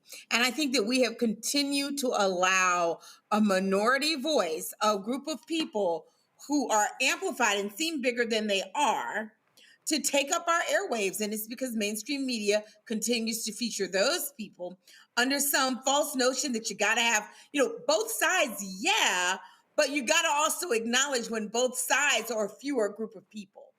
Most people, when they hear what Charlie Kirk said, when they really understand it, most people don't know who the hell Charlie Kirk was. But once you discover what he said, they don't agree with that. They find it abhorrent, just as they find abhorrent what happened to him. They find his words abhorrent. So we have to, I'm so proud because I've been thinking some of these white Christians, I'm like, what Bible, what version are y'all reading?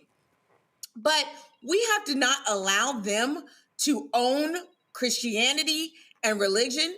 We have to fight back on that. They don't have the corner on that. The reason we believe what we believe is also because of our faith.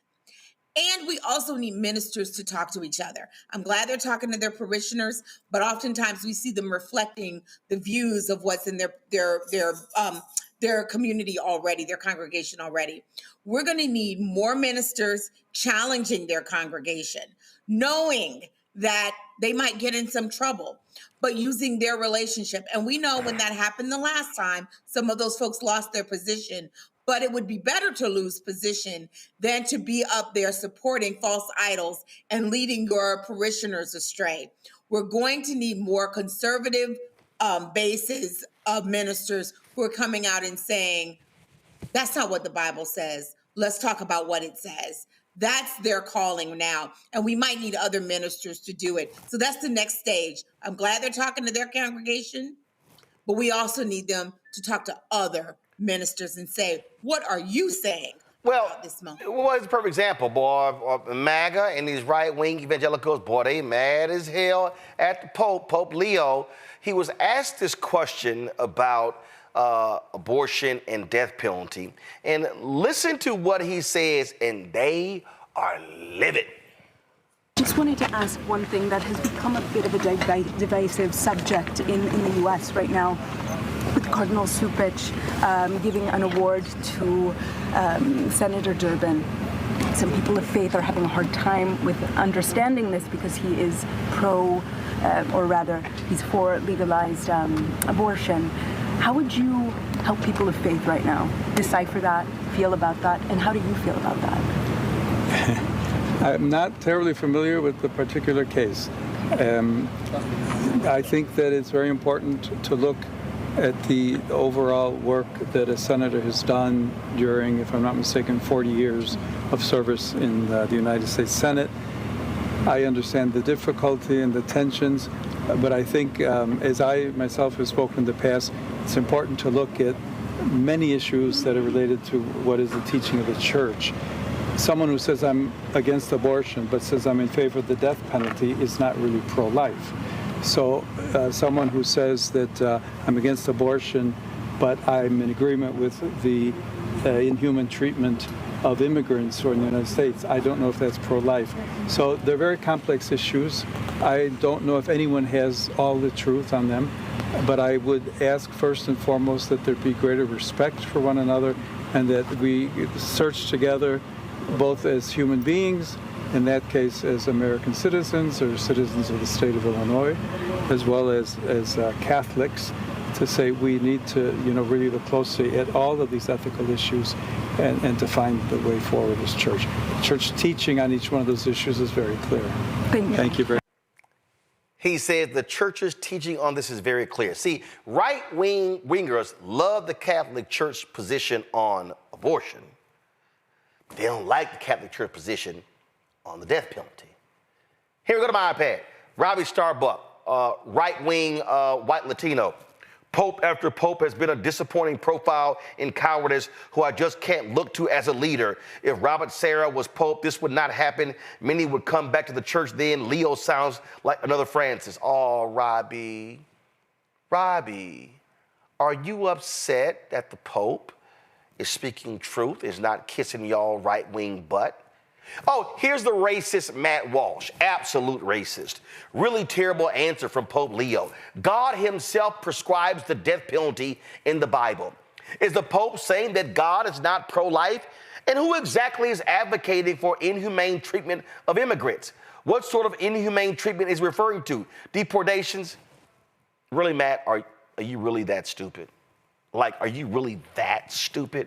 We know exactly the inhumane treatment, but they are just upset, y'all, because they just can't handle it. They are commenting left and right. And boy, look at this. I disagree with his holiness about the death penalty, but his overall point about the necessity of humane treatment of people, the caring for the temporal as well as the spiritual needs are also necessary for a truly profile look. Okay, got it. Look at this here. It's only since 2018 that the church took an official stand against the death penalty. Many Catholics just won't agree. It isn't what they were taught as young Catholics. Since and before 1973, pro-life was understood. It's about treating life with dignity from conception to death. First of all, Terry Ann's a stupid idiot. You know what Terry Ann's stupid? Because what Terry Ann doesn't even understand is that the SBC, the Southern Baptist Convention, you know what, let me just go ahead and pull this up since, they don't, because they just dumb. Let's see, Southern Baptist Convention.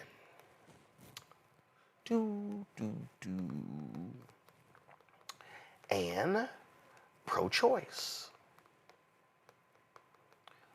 Let's see here.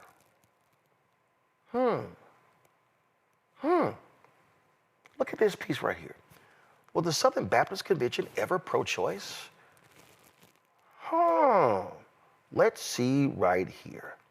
If you look at their history, in 1971, the Southern Baptist Convention passed the first of 4 resolutions that most would consider pro-choice today. Oh, the same people who they say were always that way. This was 1971.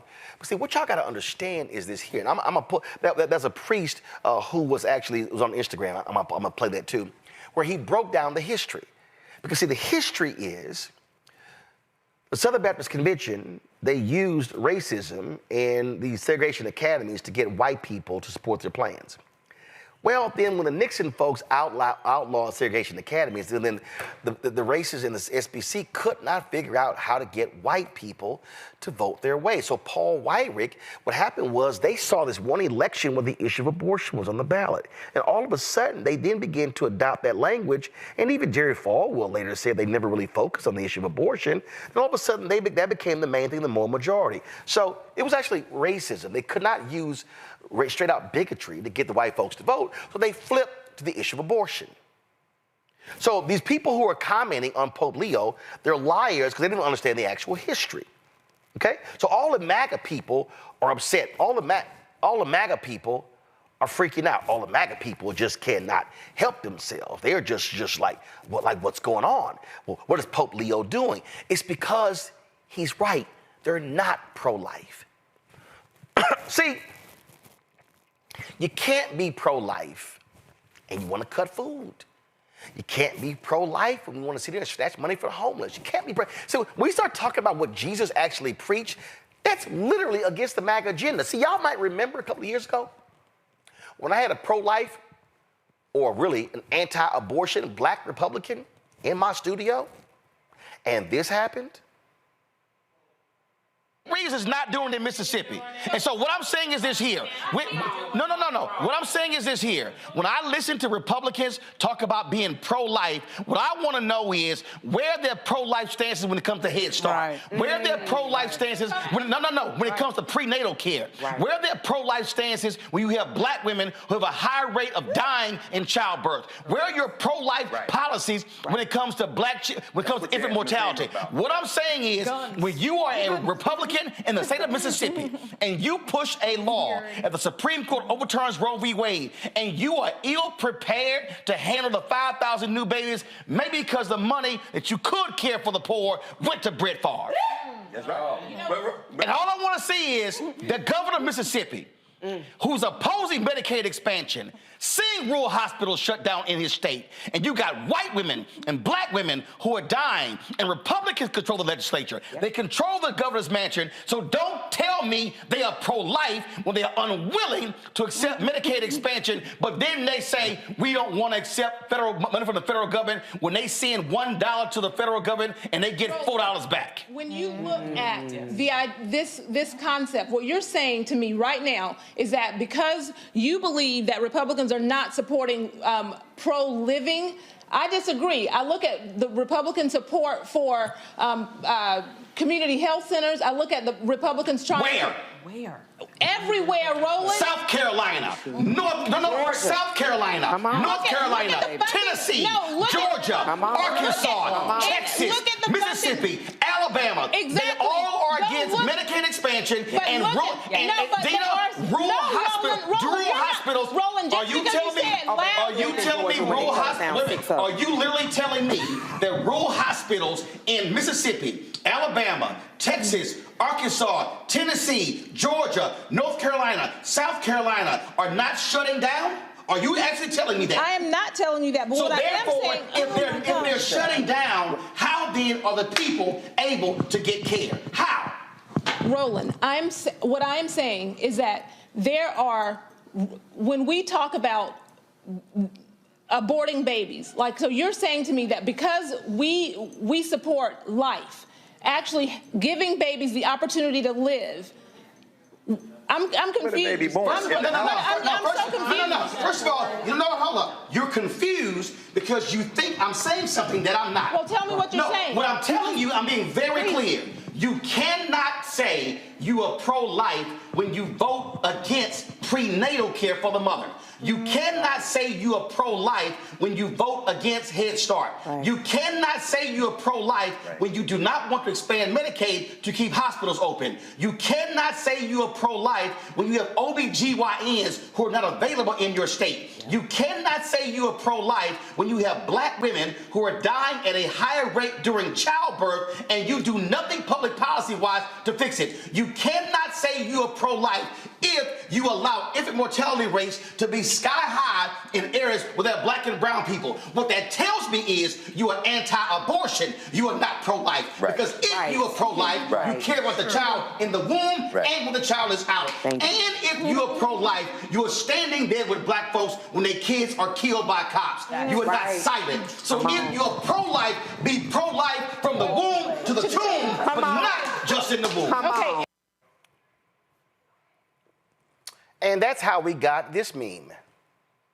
Remember Erica Savage had that look on her face? That's how we got this meme. So, Rebecca, they so mad. They mad, but Pope Leo is correct. You cannot continue to yell and scream that you are pro-life when the policies that you support are not advancing life.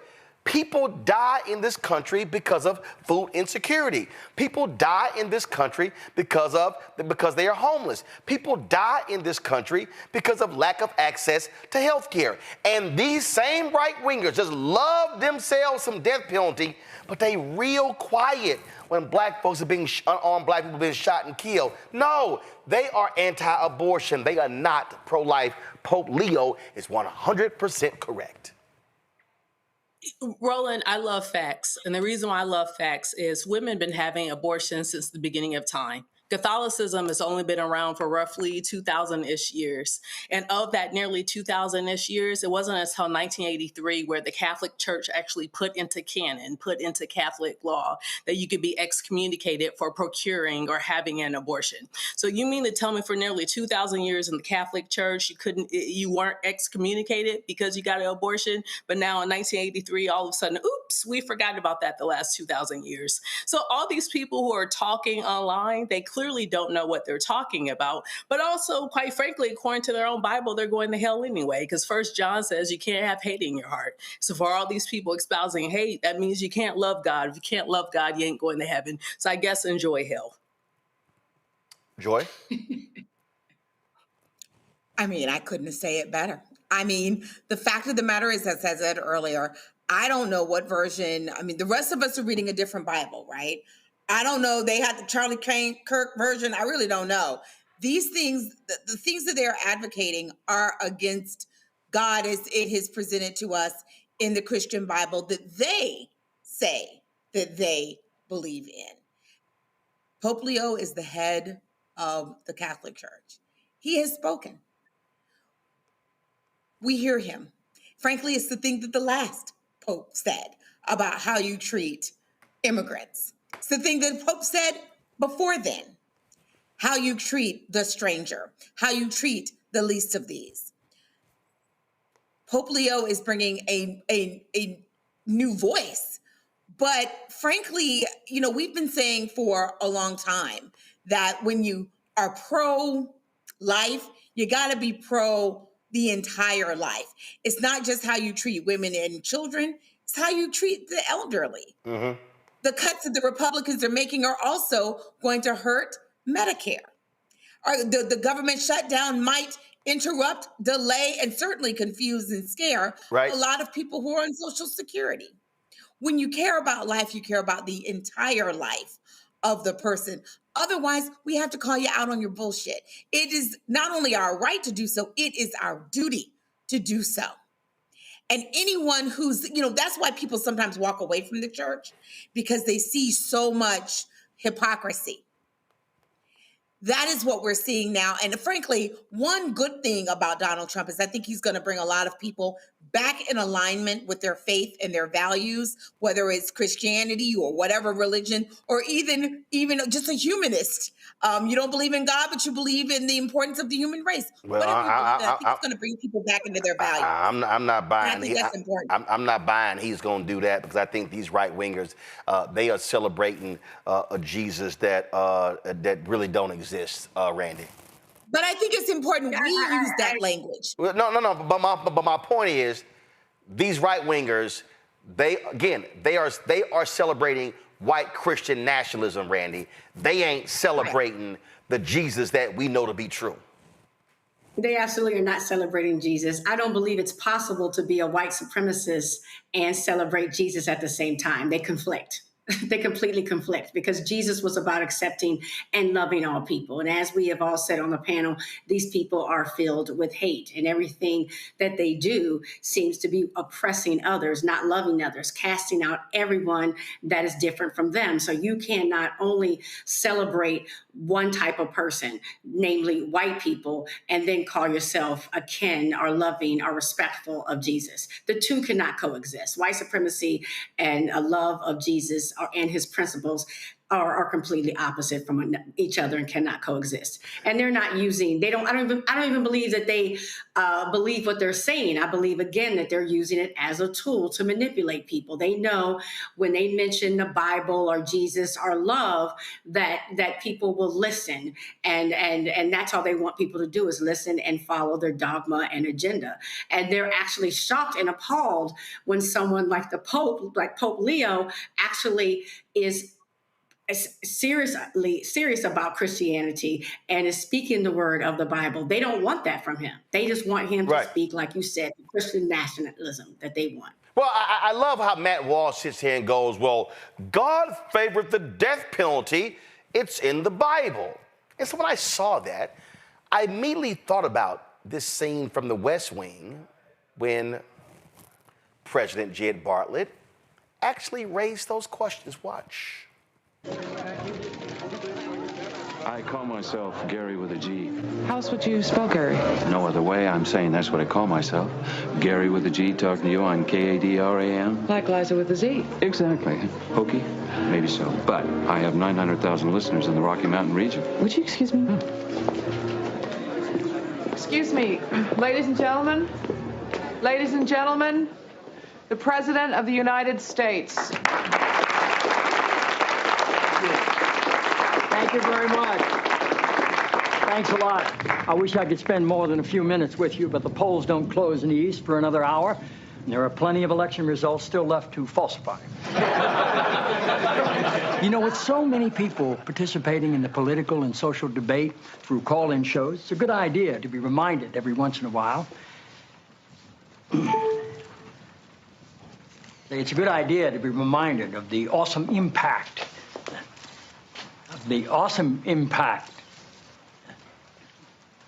I'm sorry. You're Dr. Jenna Jacobs, right? Yes, sir. It's good to have you here. Thank you.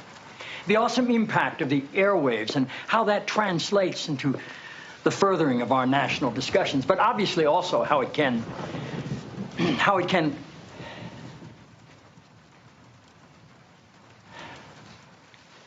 Forgive me, Dr. Jacobs. Are you an MD? A PhD. A PhD? Yes, sir. In psychology? No, sir. Theology? No. Social work? I have a PhD in English literature. I'm asking because on your show, people call in for advice, and you go by the name Dr. Jacobs on your show, and I didn't know if maybe your listeners were confused by that and assumed you had advanced training in psychology, theology, or healthcare. I don't believe they are confused, no, sir. Good. I like your show. I like how you call homosexuality an abomination. I don't say homosexuality is an abomination, Mr. President. The Bible does. Yes, it does. Leviticus 18:22. Chapter and verse. I wanted to ask you a couple of questions while I had you here. I'm interested in selling my youngest daughter into slavery as sanctioned in Exodus 21:7. She's a Georgetown sophomore, speaks fluent Italian, always cleared the table when it was her turn. What would a good price for her be? While thinking about that, can I ask another? My chief of staff, Leo McGarry, insists on working on the Sabbath. Exodus 35:2 clearly says he should be put to death. Am I morally obligated to kill him myself, or is it okay to call the police? Here's one that's really important, because we've got a lot of sports fans in this town. Touching the skin of a dead pig makes one unclean, Leviticus 11:7. If they promise to wear gloves, can the Washington Redskins still play football? Can Notre Dame? Can West Point? Does the whole town really have to be together to stone my brother John for planting different crops side by side? Can I burn my mother in a small family gathering for wearing garments made from two different threads? Think about those questions, would you? One last thing. While you may be mistaking this for your monthly meeting of the ignorant tight-ass club, in this building when the president stands, nobody sits. Wait.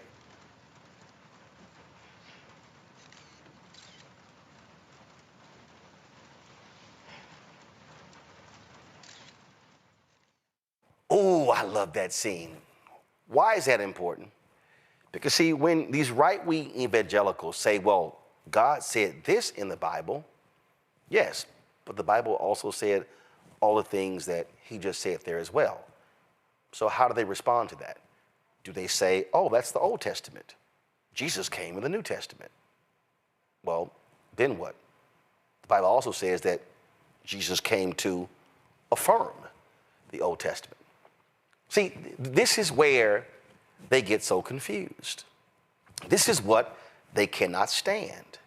You see, they love to bring these things up, but they can't stand being challenged on these very things. And that's why I'm always going to call them out.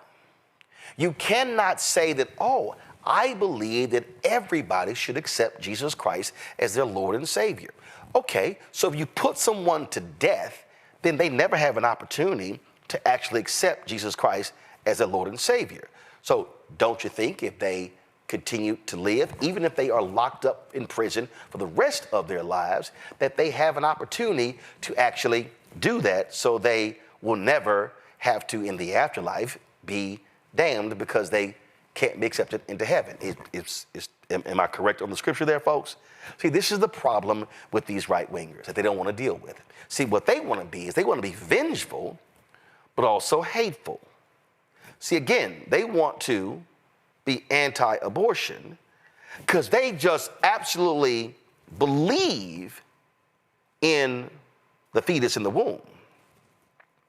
But when that baby is born, then what? What about a Head Start? What about prenatal care while that mother is actually carrying that child to term? What about proper health care? What about proper environmental laws? See, it's amazing how they are against the very things that actually impact life. Do they care about those with asthma? Do they care about environmental racism? Oh, I'm sorry, they don't believe in climate change. Yesterday, we just had the most ignorant Secretary of Defense stand up and say, yeah, we're not gonna have all this stuff anymore in the Department of Defense dealing with climate change. Really? But you care about life. So when you see more storms, more violent, more destructive, killing more people, do those lives matter? And see, then when we say Black lives matter, they go, all lives matter. What if all lives matter? How then can you say you support the death penalty? What they can't stand is the consistency of Pope Leo. See, MAGA loves that New York Cardinal Dolan praised Charlie Kirk and said he was a saint. But the rhetoric that he uttered, really, Dolan? Or are you simply a maggot, a right-wing American cardinal? See, that's why they hate Pope Leo. That's why they hated Pope Francis. But they can't stand a spiritual leader who challenges them on their faulty spirituality. Gonna go to a break. When we come back, MAGA is really mad because Bad Bunny is gonna be performing at the Super Bowl. Oh my God, it's gonna drive them crazy. Back in a moment. Next on the Black Table with me, Greg Carr. An hour of living history with Dr. Richard Mariba Kelsey, thinker, builder, author, and one of the most important and impactful elders in the African American community. He reflects on his full and rich life and shares his incomparable wisdom about our past, present, and future. African genius is saying that my uncle was a genius, my brother was a genius, my neighbor was a genius. I think we ought to drill that in ourselves and move ahead rather than believing that I got it. That's next on the Black Table, here on the Black Star Network.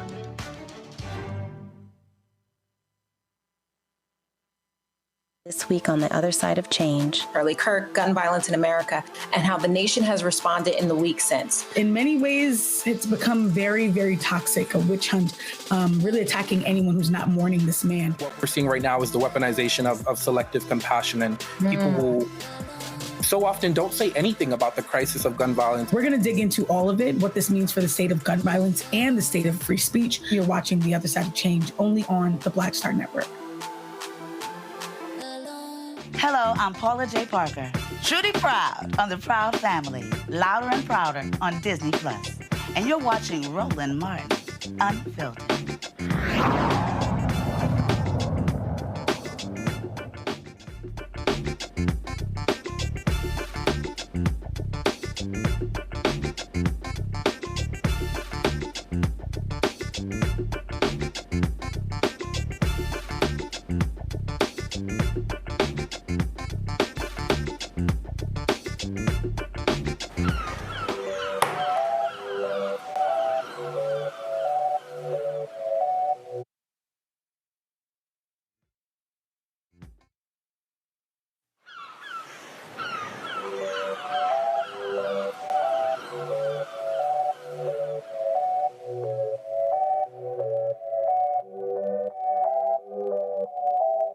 Se acostó temprano, mañana hay que estudiar. Pero llamó a la amiga diciendo pa' janguear. Well, there it is. It's official. Puerto Rico's finest bad. MAGA to lose their mind, y'all. The NFL announces that Bad Bunny is going to perform at halftime of the Super Bowl, and these white people are losing it. They have been yelling, cussing, screaming, oh my God, I'm not going to watch the halftime. This is shameful. Turning Point USA needs to have a counter. What if we had a group of Christian artists who sang at halftime? This man is the devil. This man doesn't like ice. You had this white woman. She's like, I've never heard of him. Like, Heifer, we ain't never heard of you. The man got 5 million Twitter followers. Her trifling ass don't even have 100,000. Y'all, Bad Bunny has won 3 Grammys, has more than 100 billion streams, has the most played album on Spotify. He has a global reach. He's a reggaeton singer, okay? Has sold out across the world. But Lord, MAGA don't know what to do because a Spanish-speaking artist who has openly challenged Donald Trump's immigration policies is going to perform at halftime. Then they're saying, how dare he? He's not an American. He's Puerto Rican. It's a U.S. territory. Woo. Rosa Clemente, doctoral student in the W.B. Du Bois Department of Afro-American Studies at UMass Amherst, joins us right now. Rosa, Lord have mercy. More MAGA fools have found Puerto Rico on the map in the last 48 hours. Since the NFL made this announcement, these people are losing their mind. I mean, yeah, it's crazy to the point where I had to cut off family members that were anti-Black, even though Bad Bunny doesn't identify as anti-Black. You know, I think the biggest issue is that most people don't know why Puerto Ricans are American citizens. That was forced upon my ancestors in 1917, where they were just like, you know what? Everybody's now in Puerto Rico an American citizen, and that was to recruit more men to the World War I. You know, and I think MAGA's. It's interesting because there's been other artists that have been on that stage with mixing Spanish and English. And what Bad Bunny is doing is what we call us in the 70s to right now, particularly in New York City, particularly in the Bronx, it's just like that's what we do already. You know, we rep our country, and the reason we rep it the way we do is because we are still a colony of the United States of America. And Bad Bunny has awakened the consciousness of an entire generation. Crazy, Rosa. I mean, first of all, I found this video here. I gotta admit, it's highly laughable. Watch. That Bad Bunny, whatever his name is, Bad Bunny, I don't even know who the man is. I know, all I know is from political thing that he supports Democrats and that he's anti-Trump, right? And that's apparently where the NFL is going. So I won't be watching in the Super Bowl this year, which I mean, football, sports has got really dull for me. Like, I'm done watching a lot of sports because it's got too political, right? Like, all the great people that could have headlined the Super Bowl, it used to be people with actual talent, and it's not some dude who I don't even have a global or national. No, like nobody knows who he is. Like, I mean, people know who he is for the wrong reasons. That he attacks ICE every chance he gets. He attacks Trump every chance he gets. He attacks Trump supporters every chance he gets. And so half the country don't like him. Half the country don't like him. So half the country probably won't be watching the halftime show. And so it just, the NFL ought to be ashamed of themselves. They become extremely political. He's feminized. I don't know if he's gay or what. I had to sit here. First of all, brother, why don't you learn how to look at the camera when your ass talking? How about you start right there? 2, ain't nobody ever heard of your ass. And then he said, this guy's not global or national. Damn, does Google not work? And then I love this here. So sports has just gotten too political. Oh, but y'all didn't mind those moment of silences for Charlie Kirk at the Green Bay Packers game and Dallas Cowboys game. They don't mind the politicians showing up in the suites of the owners. They don't mind the owners who actually give money to MAGA, but they say Bad Bunny too political. Well, I mean, isn't it fascinating, the political commentators on the liberal white folks? Because I'm like, I already know what the right is doing. Right is not even standing up to protect their own American citizens in this country. Bad Bunny residency was historical, but there's a lot that's being left out. First, he chose not to come to the United States because he was scared that other Latinos, unlike with Puerto Ricans, which, Roland, you know, mad people still don't even understand that Puerto Ricans are American citizens, right? So for him to come out and be like, you know what? I'm repping Spanish. I'm repping hip hop. I'm referencing reggaeton, right? And that's what they're scared of, obviously.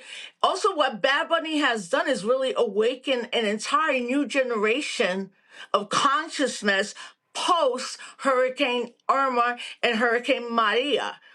But there's also a reason why, Roland. I think this might be your next question about the military occupation of Puerto Rico. No. I got another fool to show. I mean, I'm just having a ball, y'all. Watch this here. Do you wonder why the NFL hates its customers? I don't understand. I do understand. They think they're too big to fail. So they've adopted woke and they refuse to let it go, as evidenced by the halftime show they're putting together. Well, Jay-Z is, well, I'm like, that's Jay-Z a whole nother video by itself. However, the definition of stupid, if you have a business, is to do things to make the majority of your business hate your business. But the NFL has done a great job over the decades of making themselves into a brand that they feel like is too big and they can do whatever the hell they want to do. Y'all, first of all, Rose, this is an 8-minute video. I'm not playing all of it because he's too stupid. And see, these MAGA people, you know, they were so pissed off last year with Kendrick Lamar performing, and they were just upset, and they're just kind of like, oh my God, this is just too black.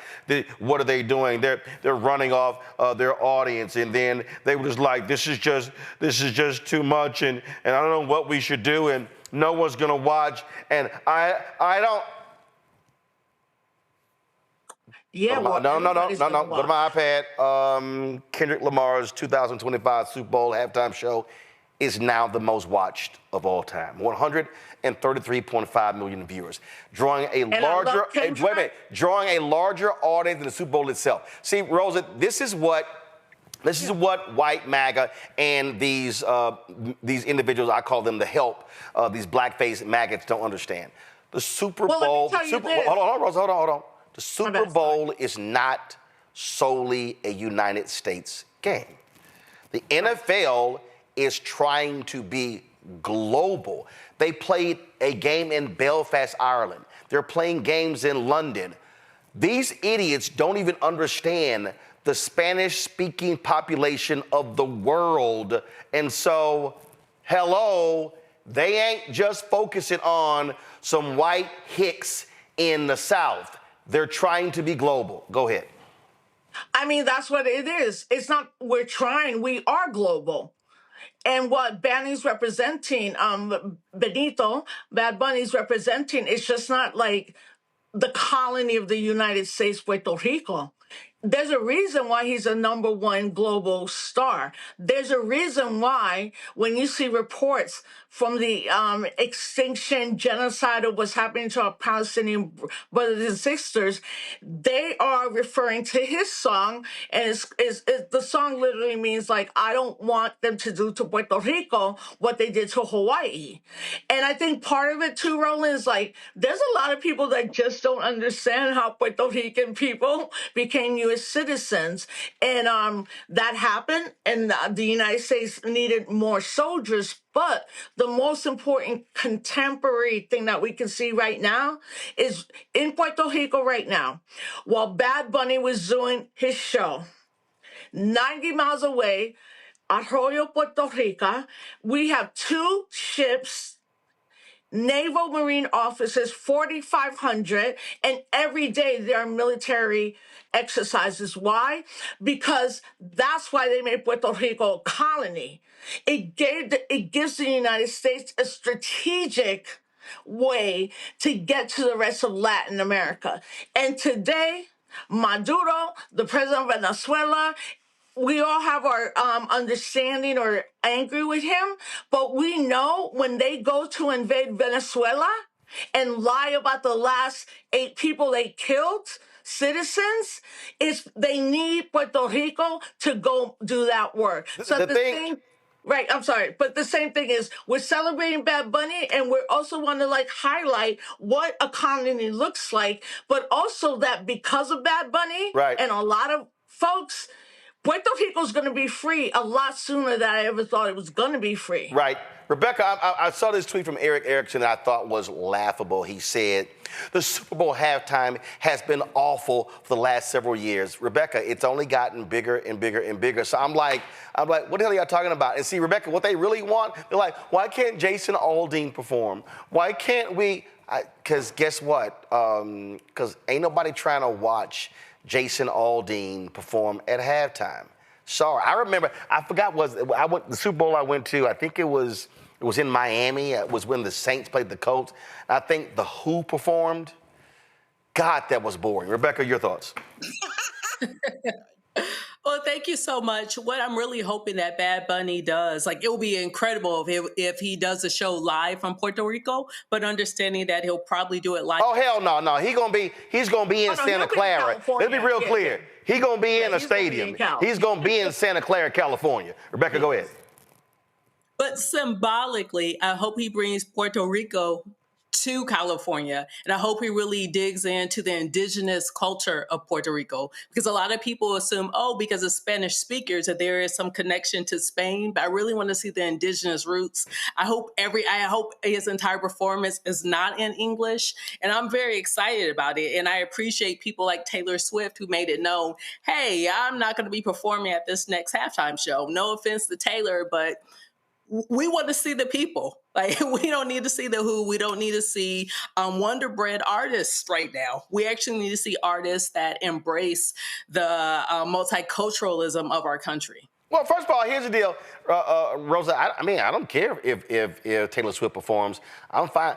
They're just angry because you don't have right-wingers. Listen, MAGA would love for Lee Greenwood to bore us to death at halftime.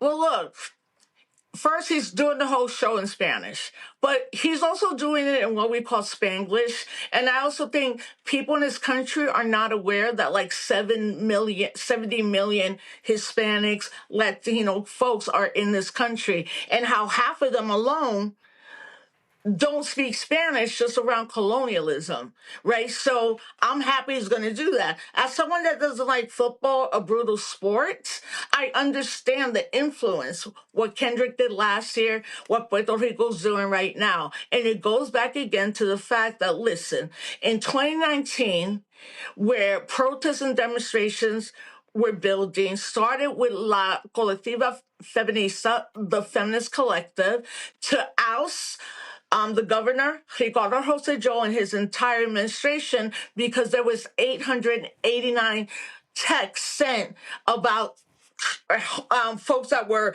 LGBTQI, and then also like Carmen Yulín Cruz, that was not the governor, the mayor at that time. So You know what, Roland, you know where we're at, right?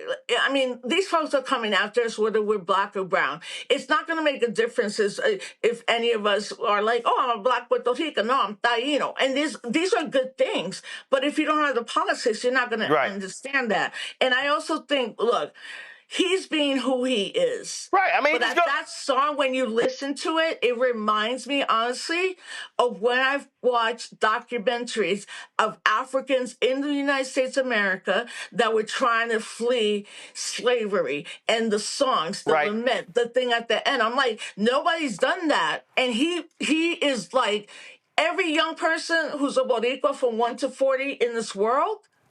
They're looking at everything he's doing as a political statement. Hey, Joy, I remember, Joy, 2003, Beyonce performed with, and with Bruno Mars. And remember this here, just keep pull the audio down, but woo, MAGA lost their mind because all these black women had these berets on, and they were like, oh my God, she's paying homage to the Black Panthers. What do we do? Again, all they can do is complain about something because, Joy, they can't stand black and brown people. That's what they want. What they want is whiteness. They want Wonder Bread and milk at halftime. That is right. Their artists are boring. Nobody is wanting to see them at the Super Bowl. If the NFL thought that it was in their financial and cultural interest to feature, some of the artists that you were laughingly mentioning a few minutes ago that, hell, I don't even know, they would have done it. They're pitching Bad Bunny because Bad Bunny is who people want to see. The NFL also is trying to be an international audience. I think you alluded to this earlier. They're not just trying to stay here in the United States, right? So they're trying to appeal to the entire world, playing games overseas, etc. So that is also happening here. They're saying that we embrace a multiculturalism that is already here. The NFL is lagging. They're not in front. These folks are already here. We've seen it with all the artists, and white people are watching and listening to these artists as well. This is not just about people of color, because we know they don't give a damn about us either. This is about the constellation of people who watch these games, want to see Bad Bunny, and I hope he brings it. And because he is politically and culturally and socially aware, we can expect that there's going to be some undercurrent here that's going to not just be about music, but is also going to be about transforming in a critical election year. Randy, I love that you said that because, Roland, I don't know if you know. Real quick. Okay, so I don't know if you know, so last night, a Bad Bunny song from 2020 was released on SoundCloud where he's straight being like, the police are killing black people, we miss Kobe, and there's white young men massacring people, right? So like, right now, from what I'm hearing from folks I know at those levels, they're saying the NFL might be thinking of even having him because of a song that we would see from any hip-hop artist that was political and black. We would see it from Talib and Dead Prez and all the amazing, like, more political rappers. And it came out and somebody just dropped that. I had never heard it. But once I heard it, I was like, oh, yo, Boricuas, look, right here, we at a whole different level right now because they're trying to erase us because their launching pad to invade Venezuela is here. And I guarantee you, in 10 days, they're going to try to invade Venezuela from Puerto Rico. Here's the deal, Randy. Let's be real clear. The NFL is a group of white men, white women, except for one owner, Con, down in Jacksonville, who love money. They love money. These are some MAGA, Trump-loving, Trump-supporting, donating owners. And so let's just make no mistake here, okay? No one can be confused, okay? For everybody who's out here who's like, oh, Jay-Z's picking halftime. No, he's not.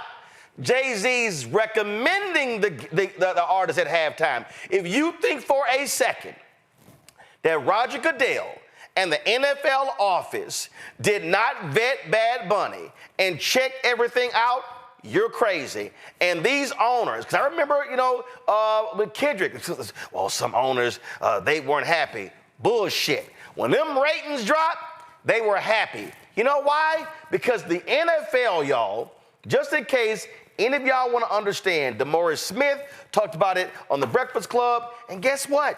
The owner of the Patriots, Robert Kraft, he talked about it as well. He said it.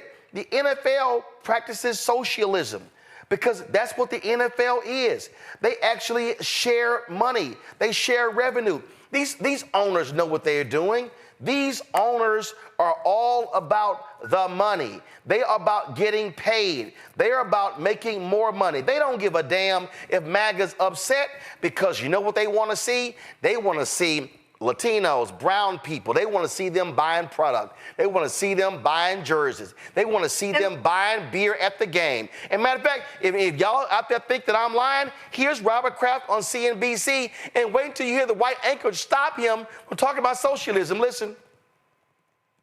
Would I have believed in '94 when I played the highest price ever paid for any sports franchise in the world? We are now. And I never would have believed it, but, you know, it's a credit to my partners in the NFL, and Roger Goodell has done a great job leading our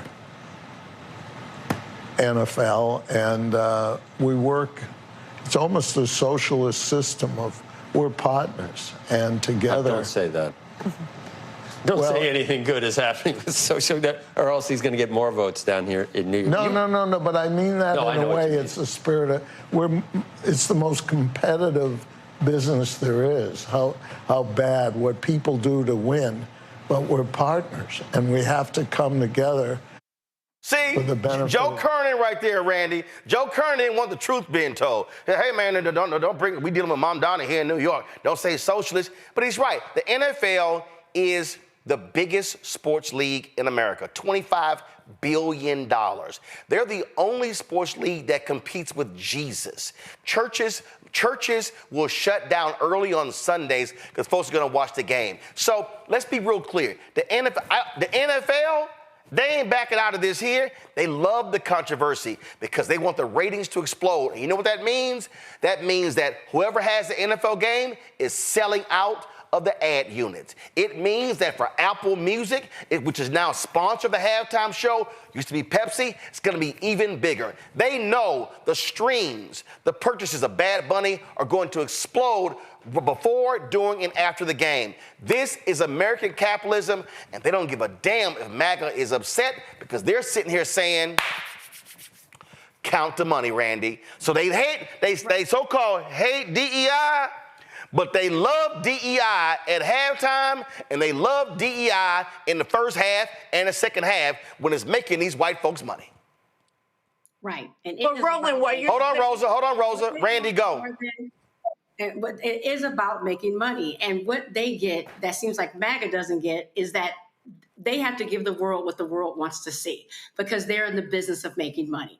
13% of the population in the United States, first of all, speaks Spanish. That's what they don't want to know. And MAGA doesn't want to admit that, but the world is very diverse. Also, the NFL wants to expand across the world. I was just in South Africa, and NFL was advertising in metro stations.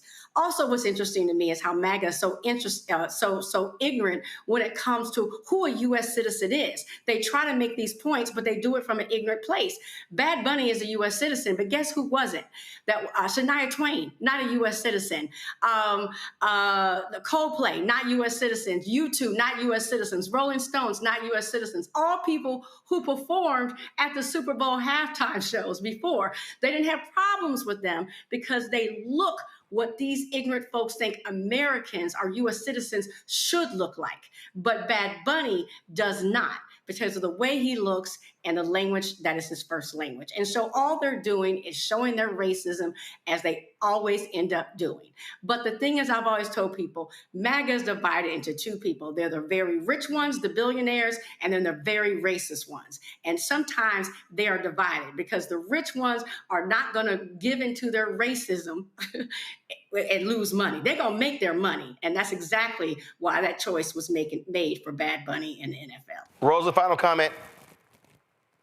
I mean, I agree with what you just said. And I'm like, at the end, America's capitalism. What they don't see as the effective is that in my opinion, after Hurricane Maria and then 2019, Bad Bunny led the biggest protest in the history of Puerto Rico, $1.8 million. There's a lot of things to talk about us being a colony. And the last thing I will say that I appreciate, your audience is going to appreciate, in this tour, he recruited a faculty member at the University of Wisconsin. His name is Dr. Badillo. And Dr. Badillo wrote this. And fam, if you love Puerto Rico, don't get the navy blue. Get the lighter blue. Bad Bunny created his entire show on the history of Puerto Rico. If we align as American citizens, African-American citizens, Puerto Rico citizens, United States citizens who are treated as second class, we have always worked together and we're going to keep it moving. Well, listen, I think to watch these MAGA people lose their shit is absolutely hilarious to me. And they're going to be yelling and screaming. I don't think for a second, I would be shocked if the NFL pulled back on this. I think they did all the vetting. They knew what was going to happen. They knew the reaction. But the NFL owners care about one thing, money. They will pimp any controversy. They will pimp anything in order to make money. It's as simple as that. That's how they roll. So we'll see. But there's nothing like MAGA and these maggots crashing out. Rosa Clemente, I appreciate it. Thanks a lot. Thank you. Folks, that's it for us. Let me thank Randy, Joy, and Rebecca for being on today's panel. Thank you so very much, folks. Again, like I keep saying, y'all, the conversations we have here, y'all ain't getting these conversations on the rest of these little networks. They ain't having these real conversations because you're going to see some stupid discussion with Scott Jennings and doing some dumb debate on CNN. You're going to see some silly-ass discussions on Morning Joe. We know there's going to be some lying on Fox News. But on all these networks, broadcast and cable, they ain't centering black people.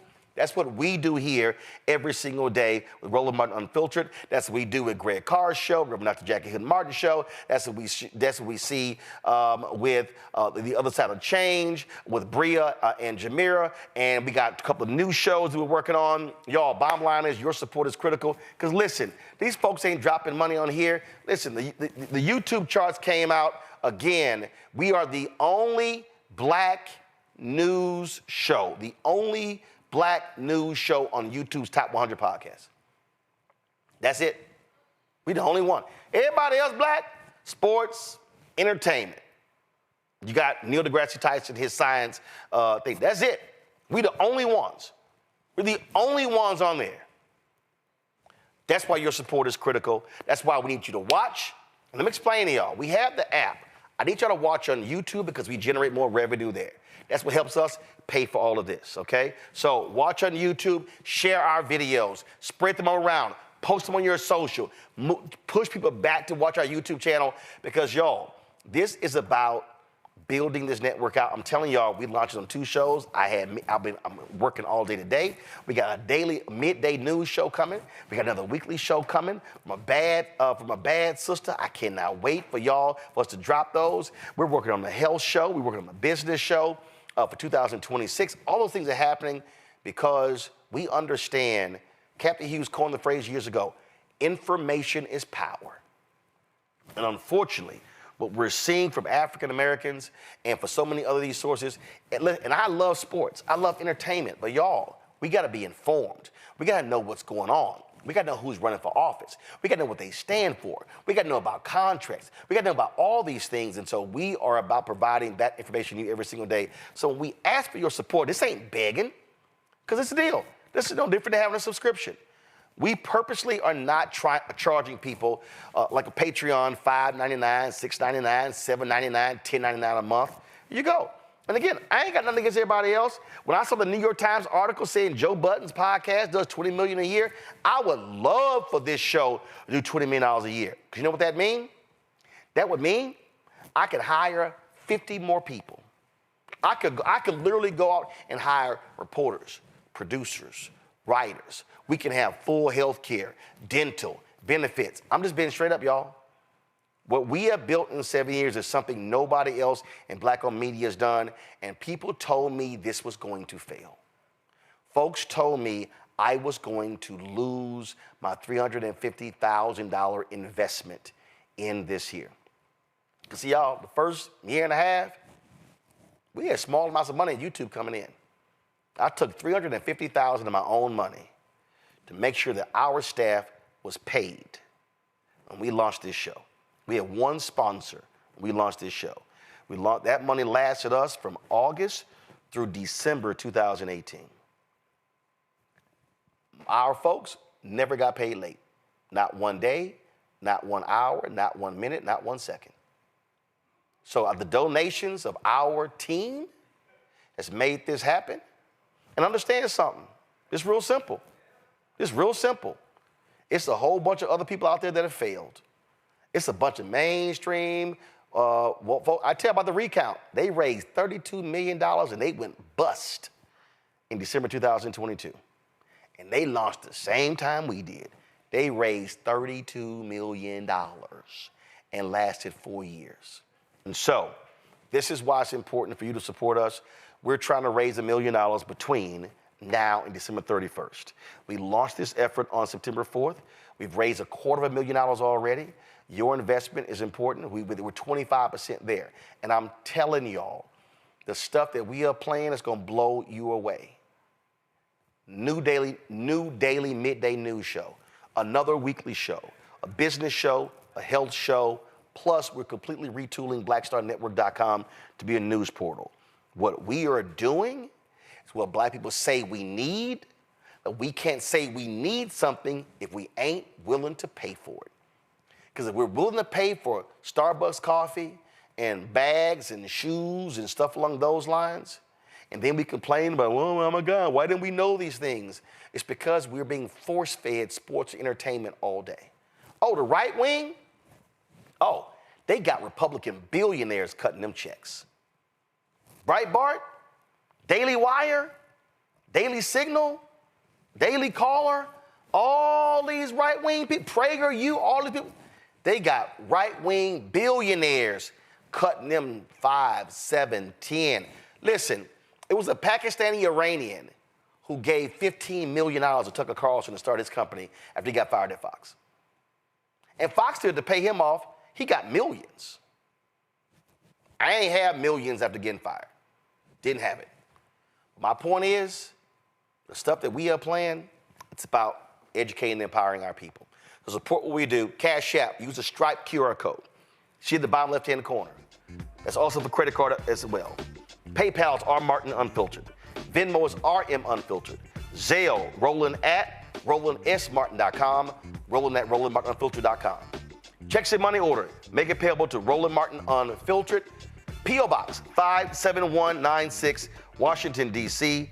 2003 7-0196. Download the Black Star Network app. Apple phone, Android phone, Apple TV, Android TV, Roku, Amazon Fire TV, Xbox One, Samsung Smart TV.